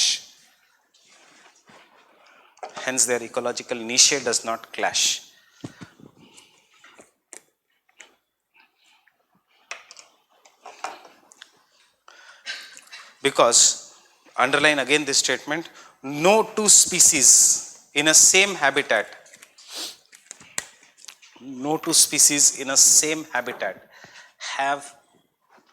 can have the same ecological niche.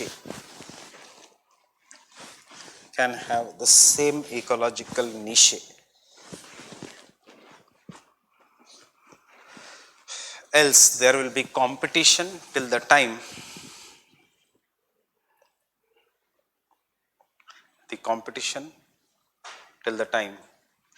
one species is eliminated and displaced. Till the one species is either eliminated or displaced. One species is either eliminated or displaced.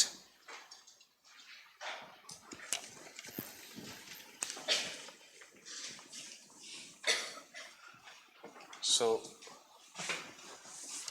come to question number 46.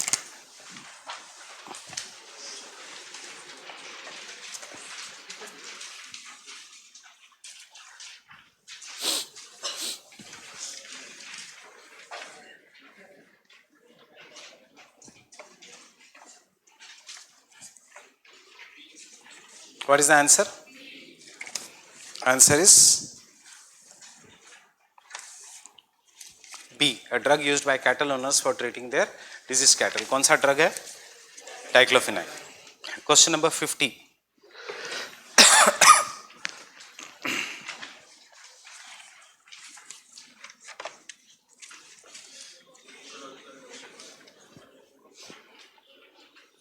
Which one of the following describes not only the physical space, मतलब habitat, but also functional role, मतलब niche in the community of organisms? So the answer is B, niche.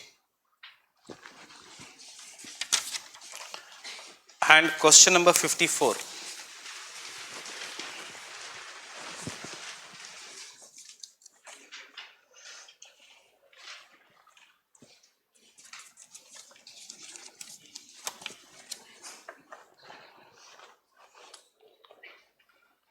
In the grasslands, trees do not replace the grasses as a part of ecological succession because कुछ तो limiting factor है. So they have asked you what is the limiting factor. Insects and fungus? नहीं, बहुत ज़्यादा हो सकते हैं कहीं पे भी. Limited sunlight, savanna grasslands में क्या sunlight is limited or too high? It is too high. Water limits and fire. Why the savanna grasslands में grasses do not replace the tree? Because moisture is a limiting factor. कहाँ fire कहाँ से आया? See, even if you don't know fire, is there any other option? नहीं.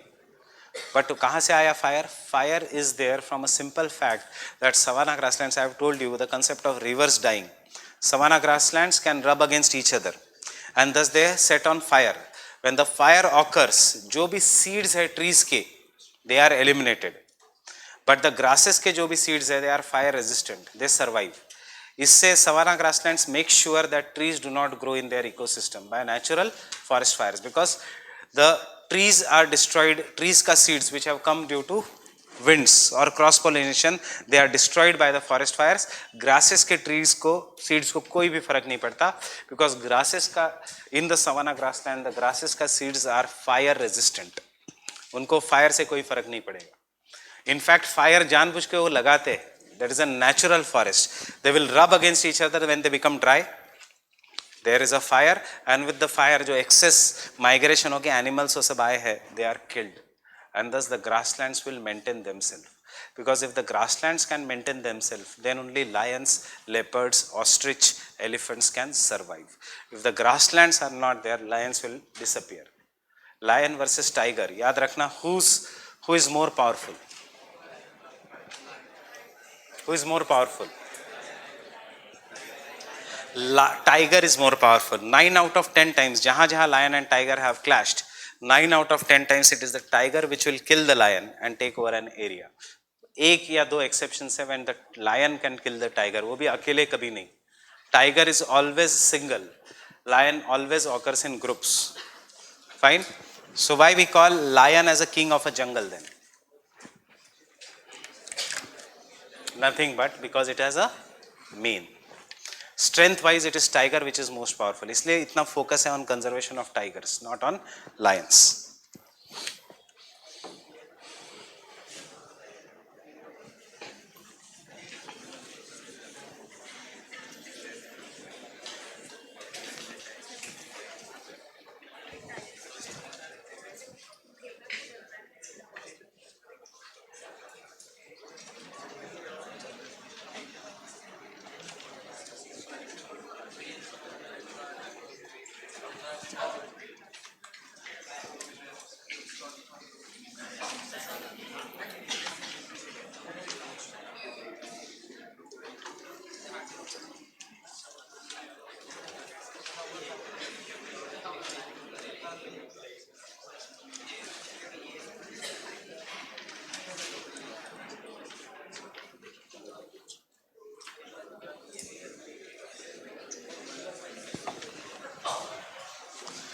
So we come to the two important definitions of carrying capacity and the ecological footprint. And then we come to two important programs, Earth Hour और इस साल expected है Earth Overshoot Day. 3 साल से expected है Earth Overshoot Day. So prepare Earth Overshoot Day very properly. Have you gone across this term in the Hindu? Earth Overshoot Day. This, कब celebrate हुआ था? कब होने वाला है celebrate? In this month itself, Earth hour. What you do in this? You switch off the lights for 1 hour. So this is the Earth hour and Earth overshoot day. But before that, we'll come to the carrying capacity. What do you mean by carrying capacity? Any simple words? Carrying capacity matlab kya? What is the carrying capacity of this class? 350, 357, कुछ adjust करके 360, 362. So carrying capacity is the maximum amount of population that an area can support. किसका population? Of all the living organisms? No. It depends upon species. It can support 350 students. It cannot support one tiger. Right? So this is what is known as an carrying capacity. It can support millions of microorganisms. So carrying capacity. What is the ecological footprint? Ecological footprint is how much area you require to live. Fine? So how much area tiger requires to live? मैंने जो बोला था 60 kilometers. How much area bacteria requires to live? How much area a dog requires to live? And people are generally guarded about their ecological footprint and the carrying capacity. So इसलिए when you see a बाहर का dog comes in an area, the dog's other will throw him out because dogs also know कि ये आगे जाके competition देगा. It will eat the resources. It will take over the resources. So the same thing applies to even human beings also. So चाहे आप कहोगे in the terms of regionalism in India, it is all based on the carrying capacity. कि अरे UP और बिहार से सब अगर migrate होके settle हो रहे तो हमारे jobs कहाँ जाएंगे? The simple, because carrying capacity is limited and ecological footprint of humans cannot be calculated. You can calculate the ecological footprint of each and every species in the world except for the human beings, because ये मेरी language नहीं, ये official language है WWF की. Because human being is the only species in the world which is confused between his need and his greed. So whether you require 1 BHK ka flat, then it becomes 2 BHK, then it becomes 3 BHK, then it becomes bungalow. You don't know actually how much you require to live. And that is why calculation of ecological footprint is difficult. But there is one organization which is calculating the ecological footprint of the humans. When it calculates, वो करता है कि चलो human beings are going to live for next 200 years. And they divides it into the years. कितने resources available है. Then it divide them into months. Jan, Feb, March till December. So if we are living as per the optimum carrying capacity, if X is the amount of resource per annum, so we should be using the X as a resource from Jan to December. For next year from Jan to December, whatever the resource is available. But what is happening, human beings are using so much resource, suppose if 200 kg is the resource for that one particular year, we are finishing that 200 kg somewhere much before the December. So the day when that resources for that one particular year gets ended, we say earth overshoot has occurred. It is more like a credit card. कि आपको या more like your pocket money कि आपको दिया है इतना 15,000 रुपए, आपके खर्चे ज्यादा है तो लास्ट के 5 दिन उधारी पे. सो यहाँ पे उधारी किस पे हो रही है? उधारी फ्रॉम नेक्स्ट ईयर, उधारी from next generation. If you are using the water resources or petroleum or any resources right now, who will be at the cost? The next generation. Forget next generation, you yourself will be at loss when you become 80. When you become 60, when the body will not be supporting the extra burden. So that is what is the earth overshoot day. It was not that important, but it is becoming alarming right now because earth overshoot day is occurring in the month of August itself. We finished the resources of that year in the month of August. That means we are living on the resources of the next year and next generation. Humanity, it is said, will survive till the time Earth overshoot day does not occur in the month of March. But जैसे ही Earth overshoot day is occurring in the month of March, it will be difficult for humans to survive. अभी तक हम अगस्त में लेके आए, 2010 में it was in December, 2018 में it is on 3rd of August. Then it will become 3rd of August means you are going in July. That means August, September, October, November, December. 5 months you are living on the resources which belong to next year. So obviously you are using the air which belongs to next year. When you are using too much of air pollution. when you are using, because you are not giving the nature to recycle, time to recycle. You are using too much of water, water pollution, water scarcity, food crisis. This is what is happening, and therefore Earth Overshoot Day is important. Now, to stop the overuse of resources, UNESCO, WWF came out with a program which is known as Earth Hour, in which they make us realize that at least you should switch off the non-essential lights. ऐसा नहीं कि essential lights, only the non-essential lights. This is just a propaganda program to make sure that people realize that wastage is not good. So these are the 4 things. इसमें से सबसे important is the carrying capacity, and then India के some of the examples. So what is the carrying capacity?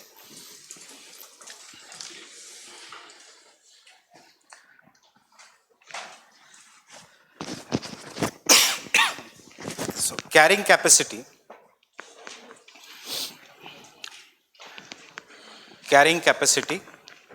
of an given area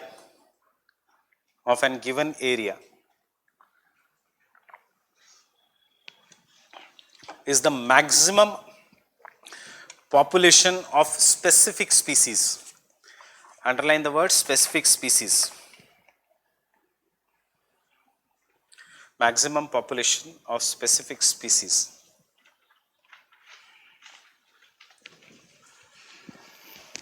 that it can support.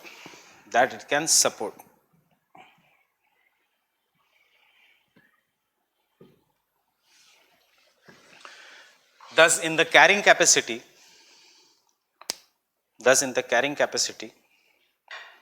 consumption needs,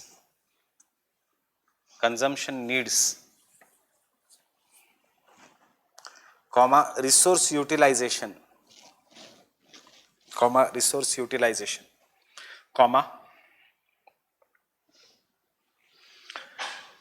waste cycling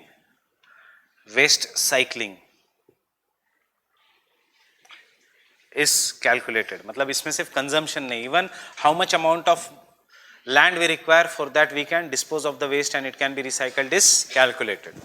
Fine. The carrying capacity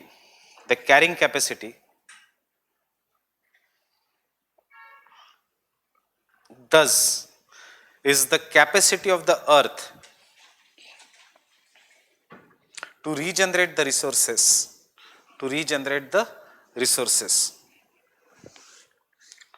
so that we can survive.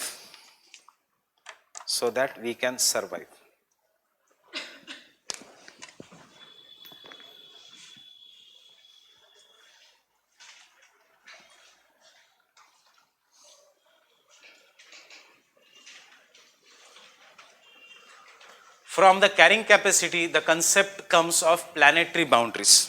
No need of writing this. So carrying capacity से concept आता है planetary boundaries, कि human beings इतना ज़्यादा waste and इतना ज़्यादा consumption ले रहा है कि what earth is providing us is not necessary. So to match the current levels of human consumption, earth का कितना boundary होना चाहिए, बड़ा या कम. So जहाँ पे ओवर यूटिलाइजेशन है रिसोर्सेज का, ऑब्वियसली बड़ी बाउंड्री. जहाँ पे लेसर यूटिलाइजेशन है, which is not possible in today's world, therefore less planetary boundaries. So when we were in the stone age, earth was giving us enough, but we did not have the technology. Right now the earth is giving us very less as compared to what our needs are, and therefore we require greater amount of planetary boundaries. So next point,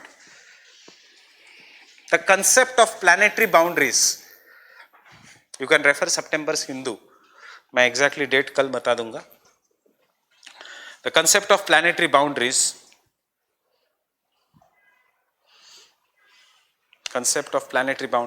takes into account both the carrying capacity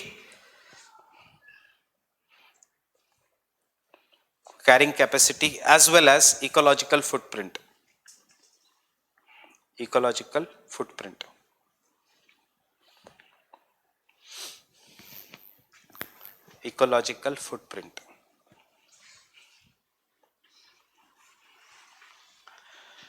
In the Anthropocene era, पिछले साल indirect question tha. We were expecting a question of the carrying capacity, that is earth overshoot day. उन्होंने question पूछा, what do you mean by Anthropocene? In the Anthropocene era,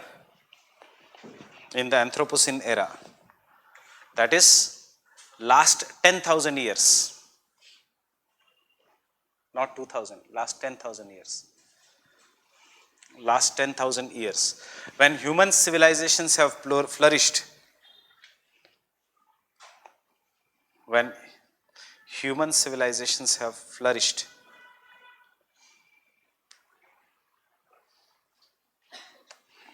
due to over consumption of the resources,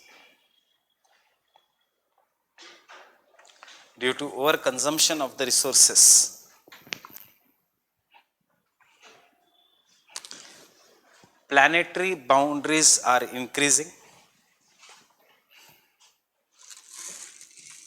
Planetary boundary is increasing, and we are promoting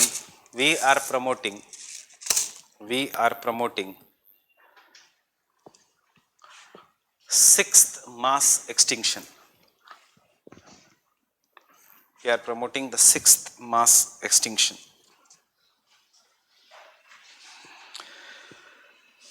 Because the Anthropocene era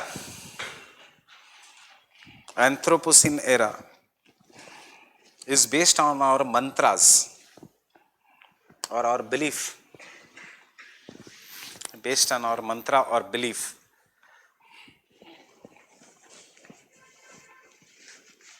one anthropocentric. 3 belief है अपने. First belief is anthropocentric. क्या है anthropocentric? Everything on the earth is for human consumption. That is first anthropocentric, which means we are meant to exploit the nature endlessly. Anthropocentric, which means we are meant to exploit the nature endlessly. Second, nature endlessly. Second, we are the most important species of the earth. We are the most important species of the earth. We believe we are the most important species on the earth. क्या फायदा है human beings and बाकी animal species में? क्यों ये belief है? एक simple thing, because we can gossip. If you read a book of the same name, you will understand. Because of human gossip, human has the ability to gossip, and because of gossiping, human being is the only species in the world which can create a false reality. And because it can create a false reality, it can create dreams. And because it can create dreams, human being is the only species in which you can sell the dreams and you can regroup in large numbers. When you can regroup in large numbers, कोई भी species आपके खिलाफ is very. So that is how we defeated Homo sapiens defeated Homo Neanderthal. Because Neanderthal, like other animal species, was objective. जो दिखता है वही है. Human beings create कर सकते हैं false reality. हम आपको IAS बनाएंगे. So this is a reality. I don't know whether it is a false or not, but this is how we can create. It is not reality right now, but we can sell you the dreams. Because we can sell you the dreams, we can fill the classroom. Fine? So because we can fill the classroom, we have a strength. Getting it? So this is possible only by the human beings. That is why Anthropocene. And lastly, last belief, we are not a part of the nature. We are not a part of the nature. We are not a part of the nature.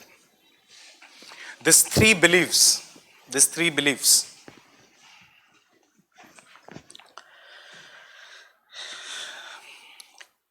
originated in the idea of Western model of economic growth. Western model of economic growth, which belief originated in the idea of Western model of economic growth. Economics growth versus development. It is an economic growth which does not give any importance to nature and culture.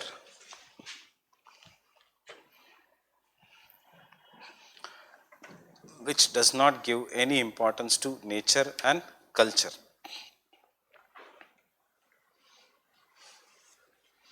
Fine. वहाँ पे लिखना continued in biodiversity. मतलब we will do this mains का topic as community reserves in biodiversity. ये this is against the Western model of thinking. Green GDP against the Western model of thinking. Happiness index against the human development index, which is based on the purchasing power parity. The happiness index, green chemistry, green physics, green biology, जो sustainable agriculture, the sustainable sugar initiative, zero budget natural farming, जो अपना geography में बाकी है, it will all come as a part of environment and ecology. Getting it? So, but in biodiversity. Ecological footprint. Ecological footprint.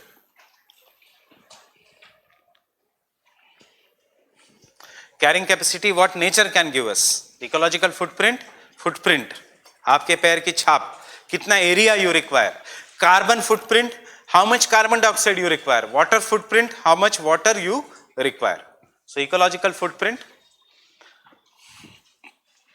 is the area which is required,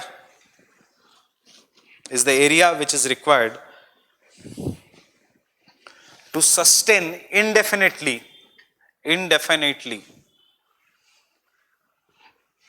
a person, a city, nation और humanity as such. Depend करता है किसको आप reference point ले रहे हो.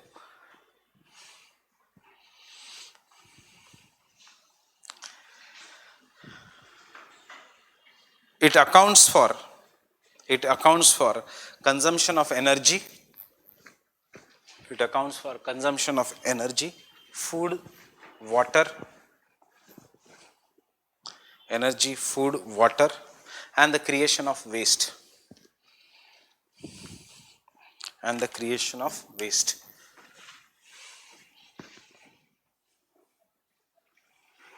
The ecological footprint is measured in global hectares, GHA, global hectares per person.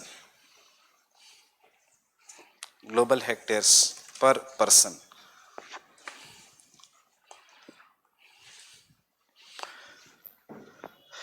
Global hectares per person. Every year the ecological footprint is used. Every year the ecological footprint is used by global footprint network. By a global footprint network, which is a non-governmental organization,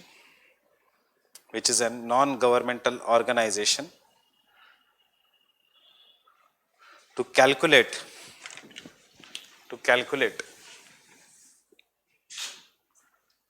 ecological depth day or earth overshoot day. Depth मतलब, what do you mean by depth? Curge or earth overshoot day. Just then you exceed the limit of your karja, and it is earth overshoot day. So who calculates Earth Overshoot Day? Global footprint Network. कौन है? NGO है. It is not at all related to World Bank, United Nations etcetera. इतना याद रखना. Fine. The Earth Overshoot Day. The Earth Overshoot Day is calculated by dividing the world's biocapacity. Is calculated by dividing the world's biocapacity. Biocapacity is another name for carrying capacity. By calculating the world's biocapacity, biocapacity मतलब carrying capacity, by ecological footprint, is calculated by dividing the world's biocapacity by ecological footprint. By the ecological footprint. The Earth Overshoot Day. Earth Overshoot Day. Earth Overshoot Day is increasing day by day, is increasing every year,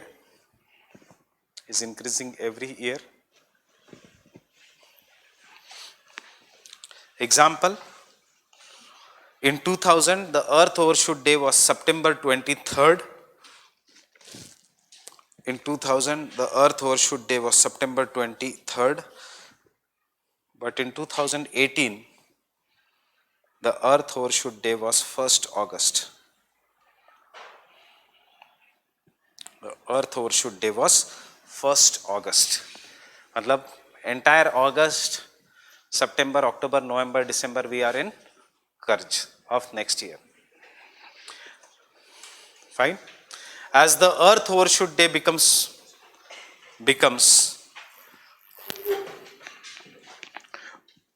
more nearer to the earlier months, as the Earth Overshoot Day becomes more nearer to the earlier months, it shows that human beings have exhausted the year's worth of planet's resources. It shows that human beings have exhausted the year's worth of planet's resources much earlier.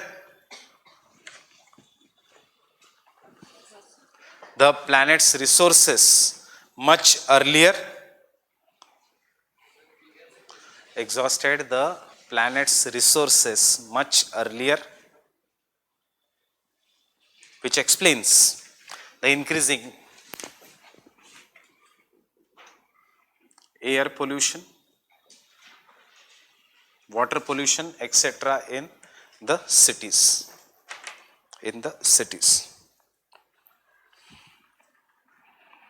Explains the air pollution, water pollution in the cities.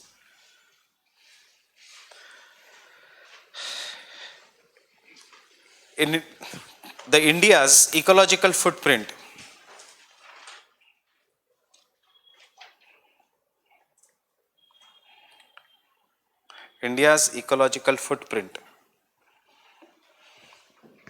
is considered at 1.16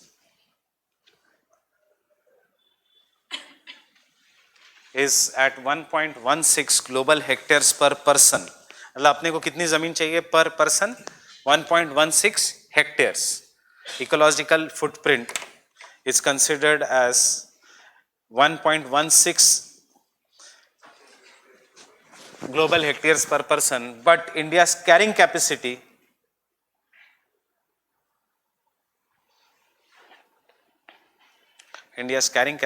is 0.45 global hectares per person.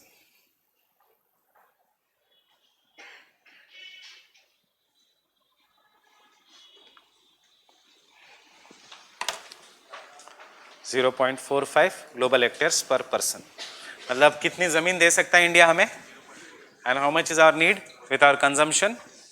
1.16.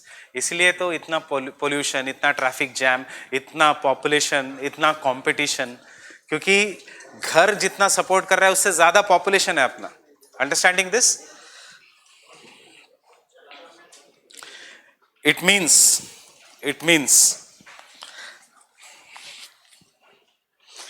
To provide for our consumptions, to provide for our consumption, we require an area which is 2.5 times greater than present size of India, which is 2.5 area than the present times of India.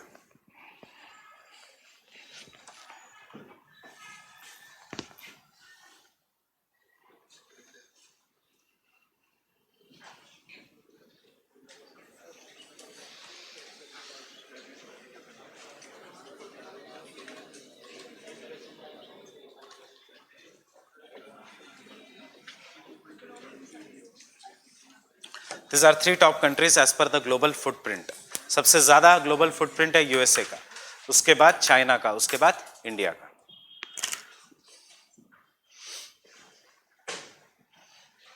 If there is world and having 100%, the present world can support only 25 US citizens.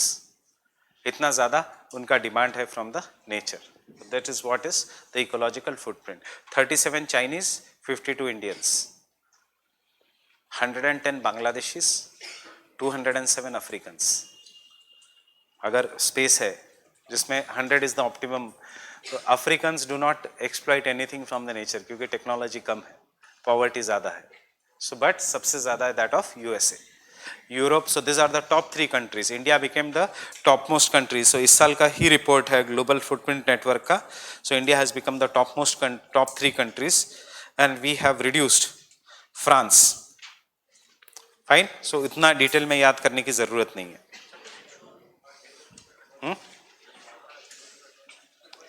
Yeah, you can say in the terms of consumption technology.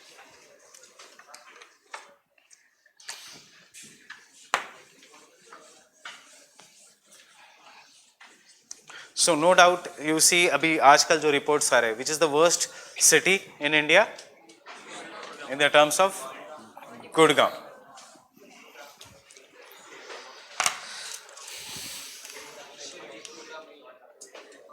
So with this background, I guess we have solved this question.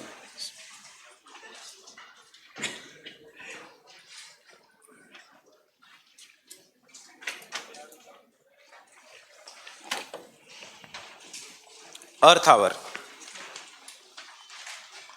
Earth Hour started in Sydney. Started in Sydney in August 2007. Started in Sydney in August 2007.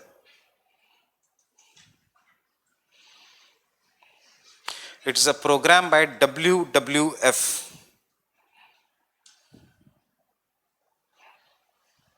It is the program by WWF which engages more than 180 countries. ये भी याद रखना चाहिए कितनी countries. Engages more than 180 countries. मतलब almost all world को engage करता है. Engages more than 180 countries in which the people are encouraged to switch off. People are encouraged to switch off their non-essential lights between 8:30 to 9:30 p.m. obviously 8:30 to 9:30 p.m. to create an awareness among people,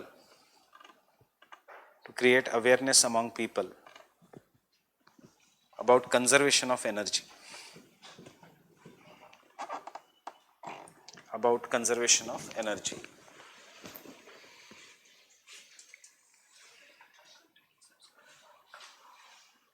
कब है अर्थ our?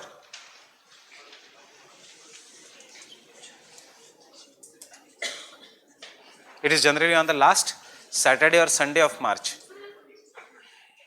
कब है 30 मार्च?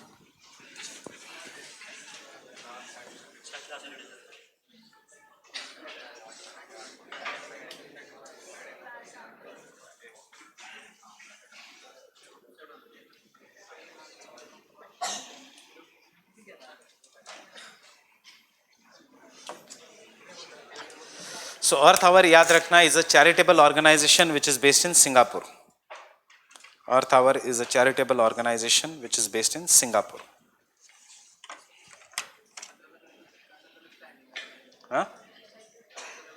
हाँ, अलग अलग हर country में जब 8:30 बजेंगे तब हर कंट्री में, वो भी कौन से नॉन एसेंशियल लाइट्स, ये भी याद रखना.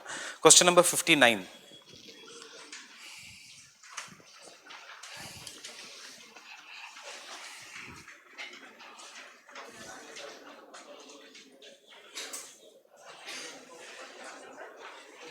Fifty nine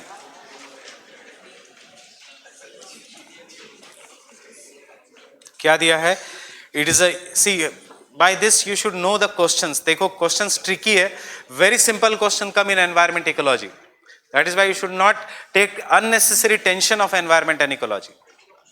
very simple questions will come, they will just change some of the language. इतना कभी टेक्निकल क्वेश्चन नहीं आता है एनवायरमेंट में. It is initiative of WWF. क्या दिया है? UNEP and UNESCO. It is a movement in which the participants switch off the lights for 1 hour on a certain day every year. अब इतना मत सोचो नाइट होनी चाहिए वहां पे. Certain day, 24 hours का day. It includes night also. It is a movement to raise the awareness about the climate change. So the answer is 2 and 3. Why someone said B? Answer is C. इसलिए लिखवा है. It is for raising the awareness. Fine. What is the answer for 60? I have not yet taught you.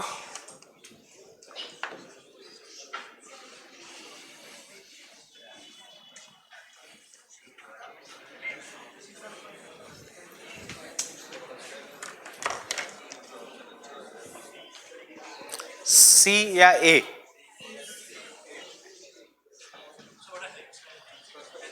Herrings are very small zooplankton type of thing. Answer is C.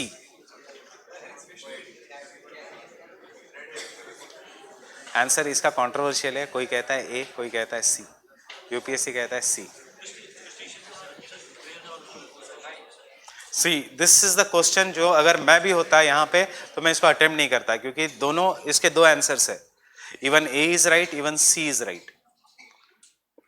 But UP ऐसे समय UPSC फिर answer की क्या देता है? It becomes important. So even A is right. There are some herrings which are going to eat the crustaceans. There are some crustaceans which are going to eat the herrings. So UPSC ने answer दिया C. अब जिन्होंने A mark किया, you it is not state service की आप court case करो, state service फिर change करेगी. सो ऐसे समय better to leave the question. So one this is the best example कि कैसे क्वेश्चंस को अटेम्प्ट नहीं करना है. नहीं नहीं. Crustaceans are the shell-bearing animals.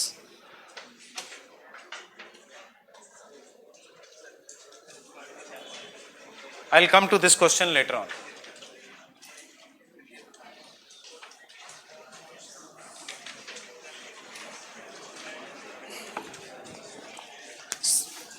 So the functions of ecosystem. What are the functions of ecosystem?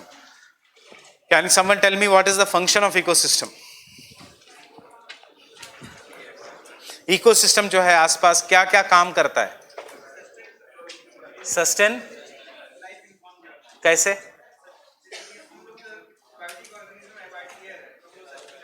ठीक है. और दूसरा see functions of ecosystem is what he is saying is the importance of ecosystem.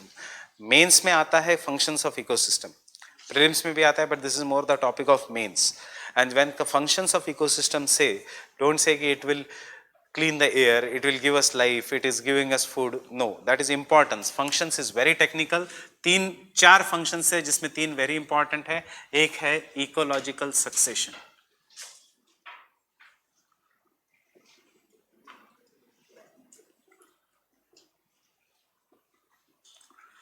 दूसरा है energy flow.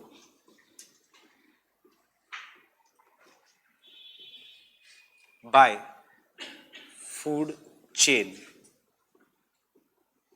जिसमें मैं उस question पे आऊंगा. Diatoms, crustaceans, food web. Not at all important from the exam. Ecological pyramids.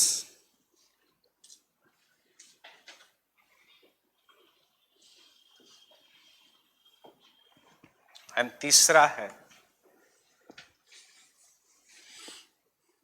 Nutrient cycling, जिसमें से हर साल एक question in the terms of carbon cycle, nitrogen cycle etcetera. पिछले साल कौन सा? फॉस्फोरस साइकिल, उससे पहले nitrogen cycle. And fourth which you may skip totally is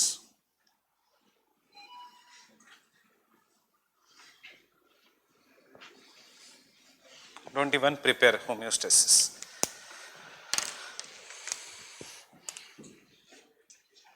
Obviously first most important is the ecological succession, fine.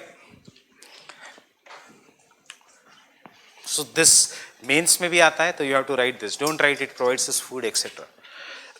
That is the importance of ecosystem. This is the functions of an ecosystem.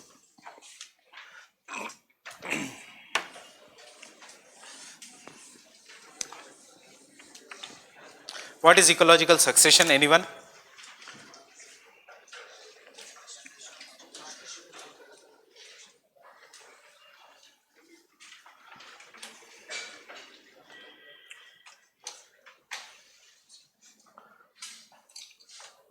What is ecological succession?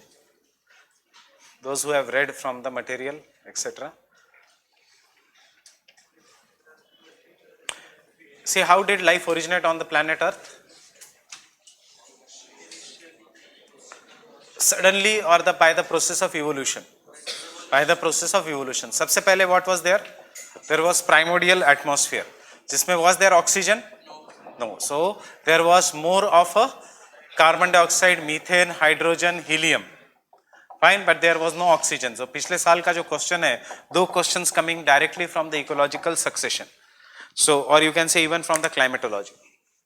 So initially there was a primordial atmosphere. Then some form of life came. Ultimately this life became multicellular. Multicellular से we came. So the process by which the life gets converted from simple unicellular organisms to complex multicellular organisms which ultimately rule the earth is what is known as an ecological succession. It is nothing but Darwin's the survival of the fittest and selection of the concept of natural selection.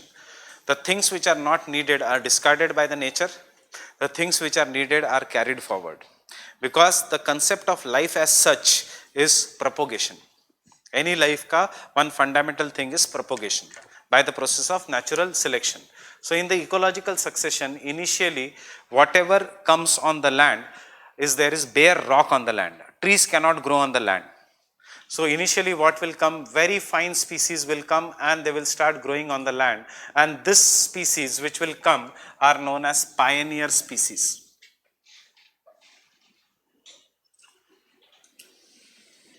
Now what will be included in the pioneer species? Bacteria, fungus, moss, lichens. Have you seen moss?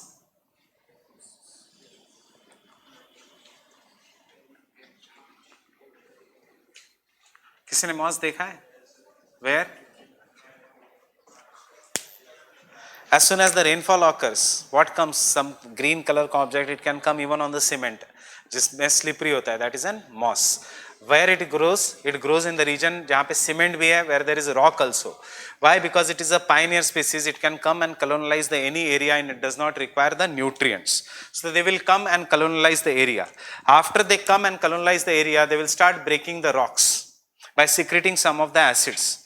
As the rocks start breaking, you can see the soil ka layer has started to increase, and therefore this pioneer species will be soon replaced by the intermediate species, which consist of the shrubs or some of the smaller flowering plants. The smaller flowering plants will ultimately, through their root system, will engage in making the soil enriched by exchange of minerals. As the soil gets enriched by the exchange of minerals, the soil becomes more fertile. These plants will die and they will increase the humus in the soil. As the humus increases, the shrubs will give rise to longer herbs. and the herbs will give rise to some of the primitive trees. These trees can be the trees which may grow in the shady like shade conditions or which do not require the major nutrients. The trees through their extensive root system will further break the rocks, and they will further enrich the soil by addition of humans and mineral exchange. They will make the soil rich in humus, they will make the soil rich in moisture, and ultimately this community, when the conditions become better, will be replaced by a bigger variety of trees, and this bigger variety of trees will support higher forms of life, and these trees which are much bigger in number, which are very complex, which can survive in any conditions, are what are known as the climax community. So the life, how it goes from pioneers community to the climax species or the climax community, which is complex, multicellular, and dominating over the other species, is what is known as an ecological succession. Do ecological succession takes place in humans? Yes, ecological succession is taking place in humans on the daily basis. जैसे the recent जो human beings है, जो हमारा generation है, उनका head का size थोड़ा बड़ा है. The next generation will still have bigger head size. क्यों? Processing. More processing is required, and therefore the size of the head is increasing. We do not require tail. जब हम born होते हैं तो डॉक्टर अपनी पूंछ नहीं काटता. We are born without the tail. Why? Because हमको tail की ज़रूरत नहीं. So tail has been discarded, but there is tail in the monkeys. Monkeys से छोटी tail है in chimpanzees. Chimpanzees can not stand tall, straight. So, but chimpanzees also cannot stay on the ground. They will live in the tropical evergreen forest, जहाँ पे human beings originated. So, कोई भी ape जो है, उसके हाथ लंबे होते हैं as compared to the pair, because उनको लटक के फिर नीचे का सामान लेना होता है. We do not require all these things. So, over the period of time, we do not, our body has discarded. This is what is an ecological succession. Who has dominated? We, complex community. Who will dominate in the future? Maybe the new human beings, which will replace us in this generation. They will be more superior mentally as compared to the physical superiority. हमसे ज़्यादा physical superior were the Stone Age people, जिन्होंने Bhimbetka caves बनाए, Ellora and Ajanta के caves बनाए. See by the sheer size of that पता लगता है कि हाउ सुपीरियर दे वेर. एक दांत मिला है recently in the Alaska region. वो दांत की साइज क्या है? Half our body size. That means this was the size of the human beings. What has happened? Decreased. But what has increased is the processing power. So future ke human beings will be more superior to us, and ultimately they will replace us. So this entire process is what is known as an ecological succession. Getting it? So अब उसमें से question था, ecological succession does not occur in the grasses. क्यों? क्योंकि for ecological succession to occur, the conditions have to be better. So conditions मतलब पानी भी होना चाहिए. So पानी नहीं है, इसलिए and forest fires होता है. So the grassland does not replace the trees, do not replace the grassland in the savanna biome. अब इससे क्वेश्चन आ सकता है, ecological succession does not occur in deserts. What is limiting factor? Moisture. Ecological succession does not occur in tundra. What is the limiting factor? Temperature. Ecological succession occurs in the tropical evergreen forest क्योंकि both moisture and temperature is abundant. Fine with this? So ecological succession is related to biodiversity. जहाँ पे tough conditions, वहाँ पे less number of species. जहाँ पे best conditions, the more number of species. Ecological succession is present every day in your life. Do this small experiment. Take roti today, keep it outside. 2 दिन में fungus, उसके बाद lichens, उस lichens को लेना, एक मड में डालना, उसको पानी हमेशा देते रहना, कोई ना कोई श्रब बाहर निकलेगा. Take that shrub, put it in the garden, it will be converted into tree in next 5-6 years. So this is what the ecological succession is occurring on the daily basis. Fine with this? Ecological succession news में क्यों है? पिछले 1.5 साल की news की मैं बात कर रहा हूँ. Because of a island which is known as an Ganga Sagar island which is in the Bay of Bengal, which 3 years back was not having any single life, When recently botanical survey of India के कुछ scientists गए to see at that Ganga Sagar island, it is densely forested. किसने लाया forest? खुद ही आया. Ecological succession. Fine with this? So we'll continue the ecological succession tomorrow. Are you having quality class?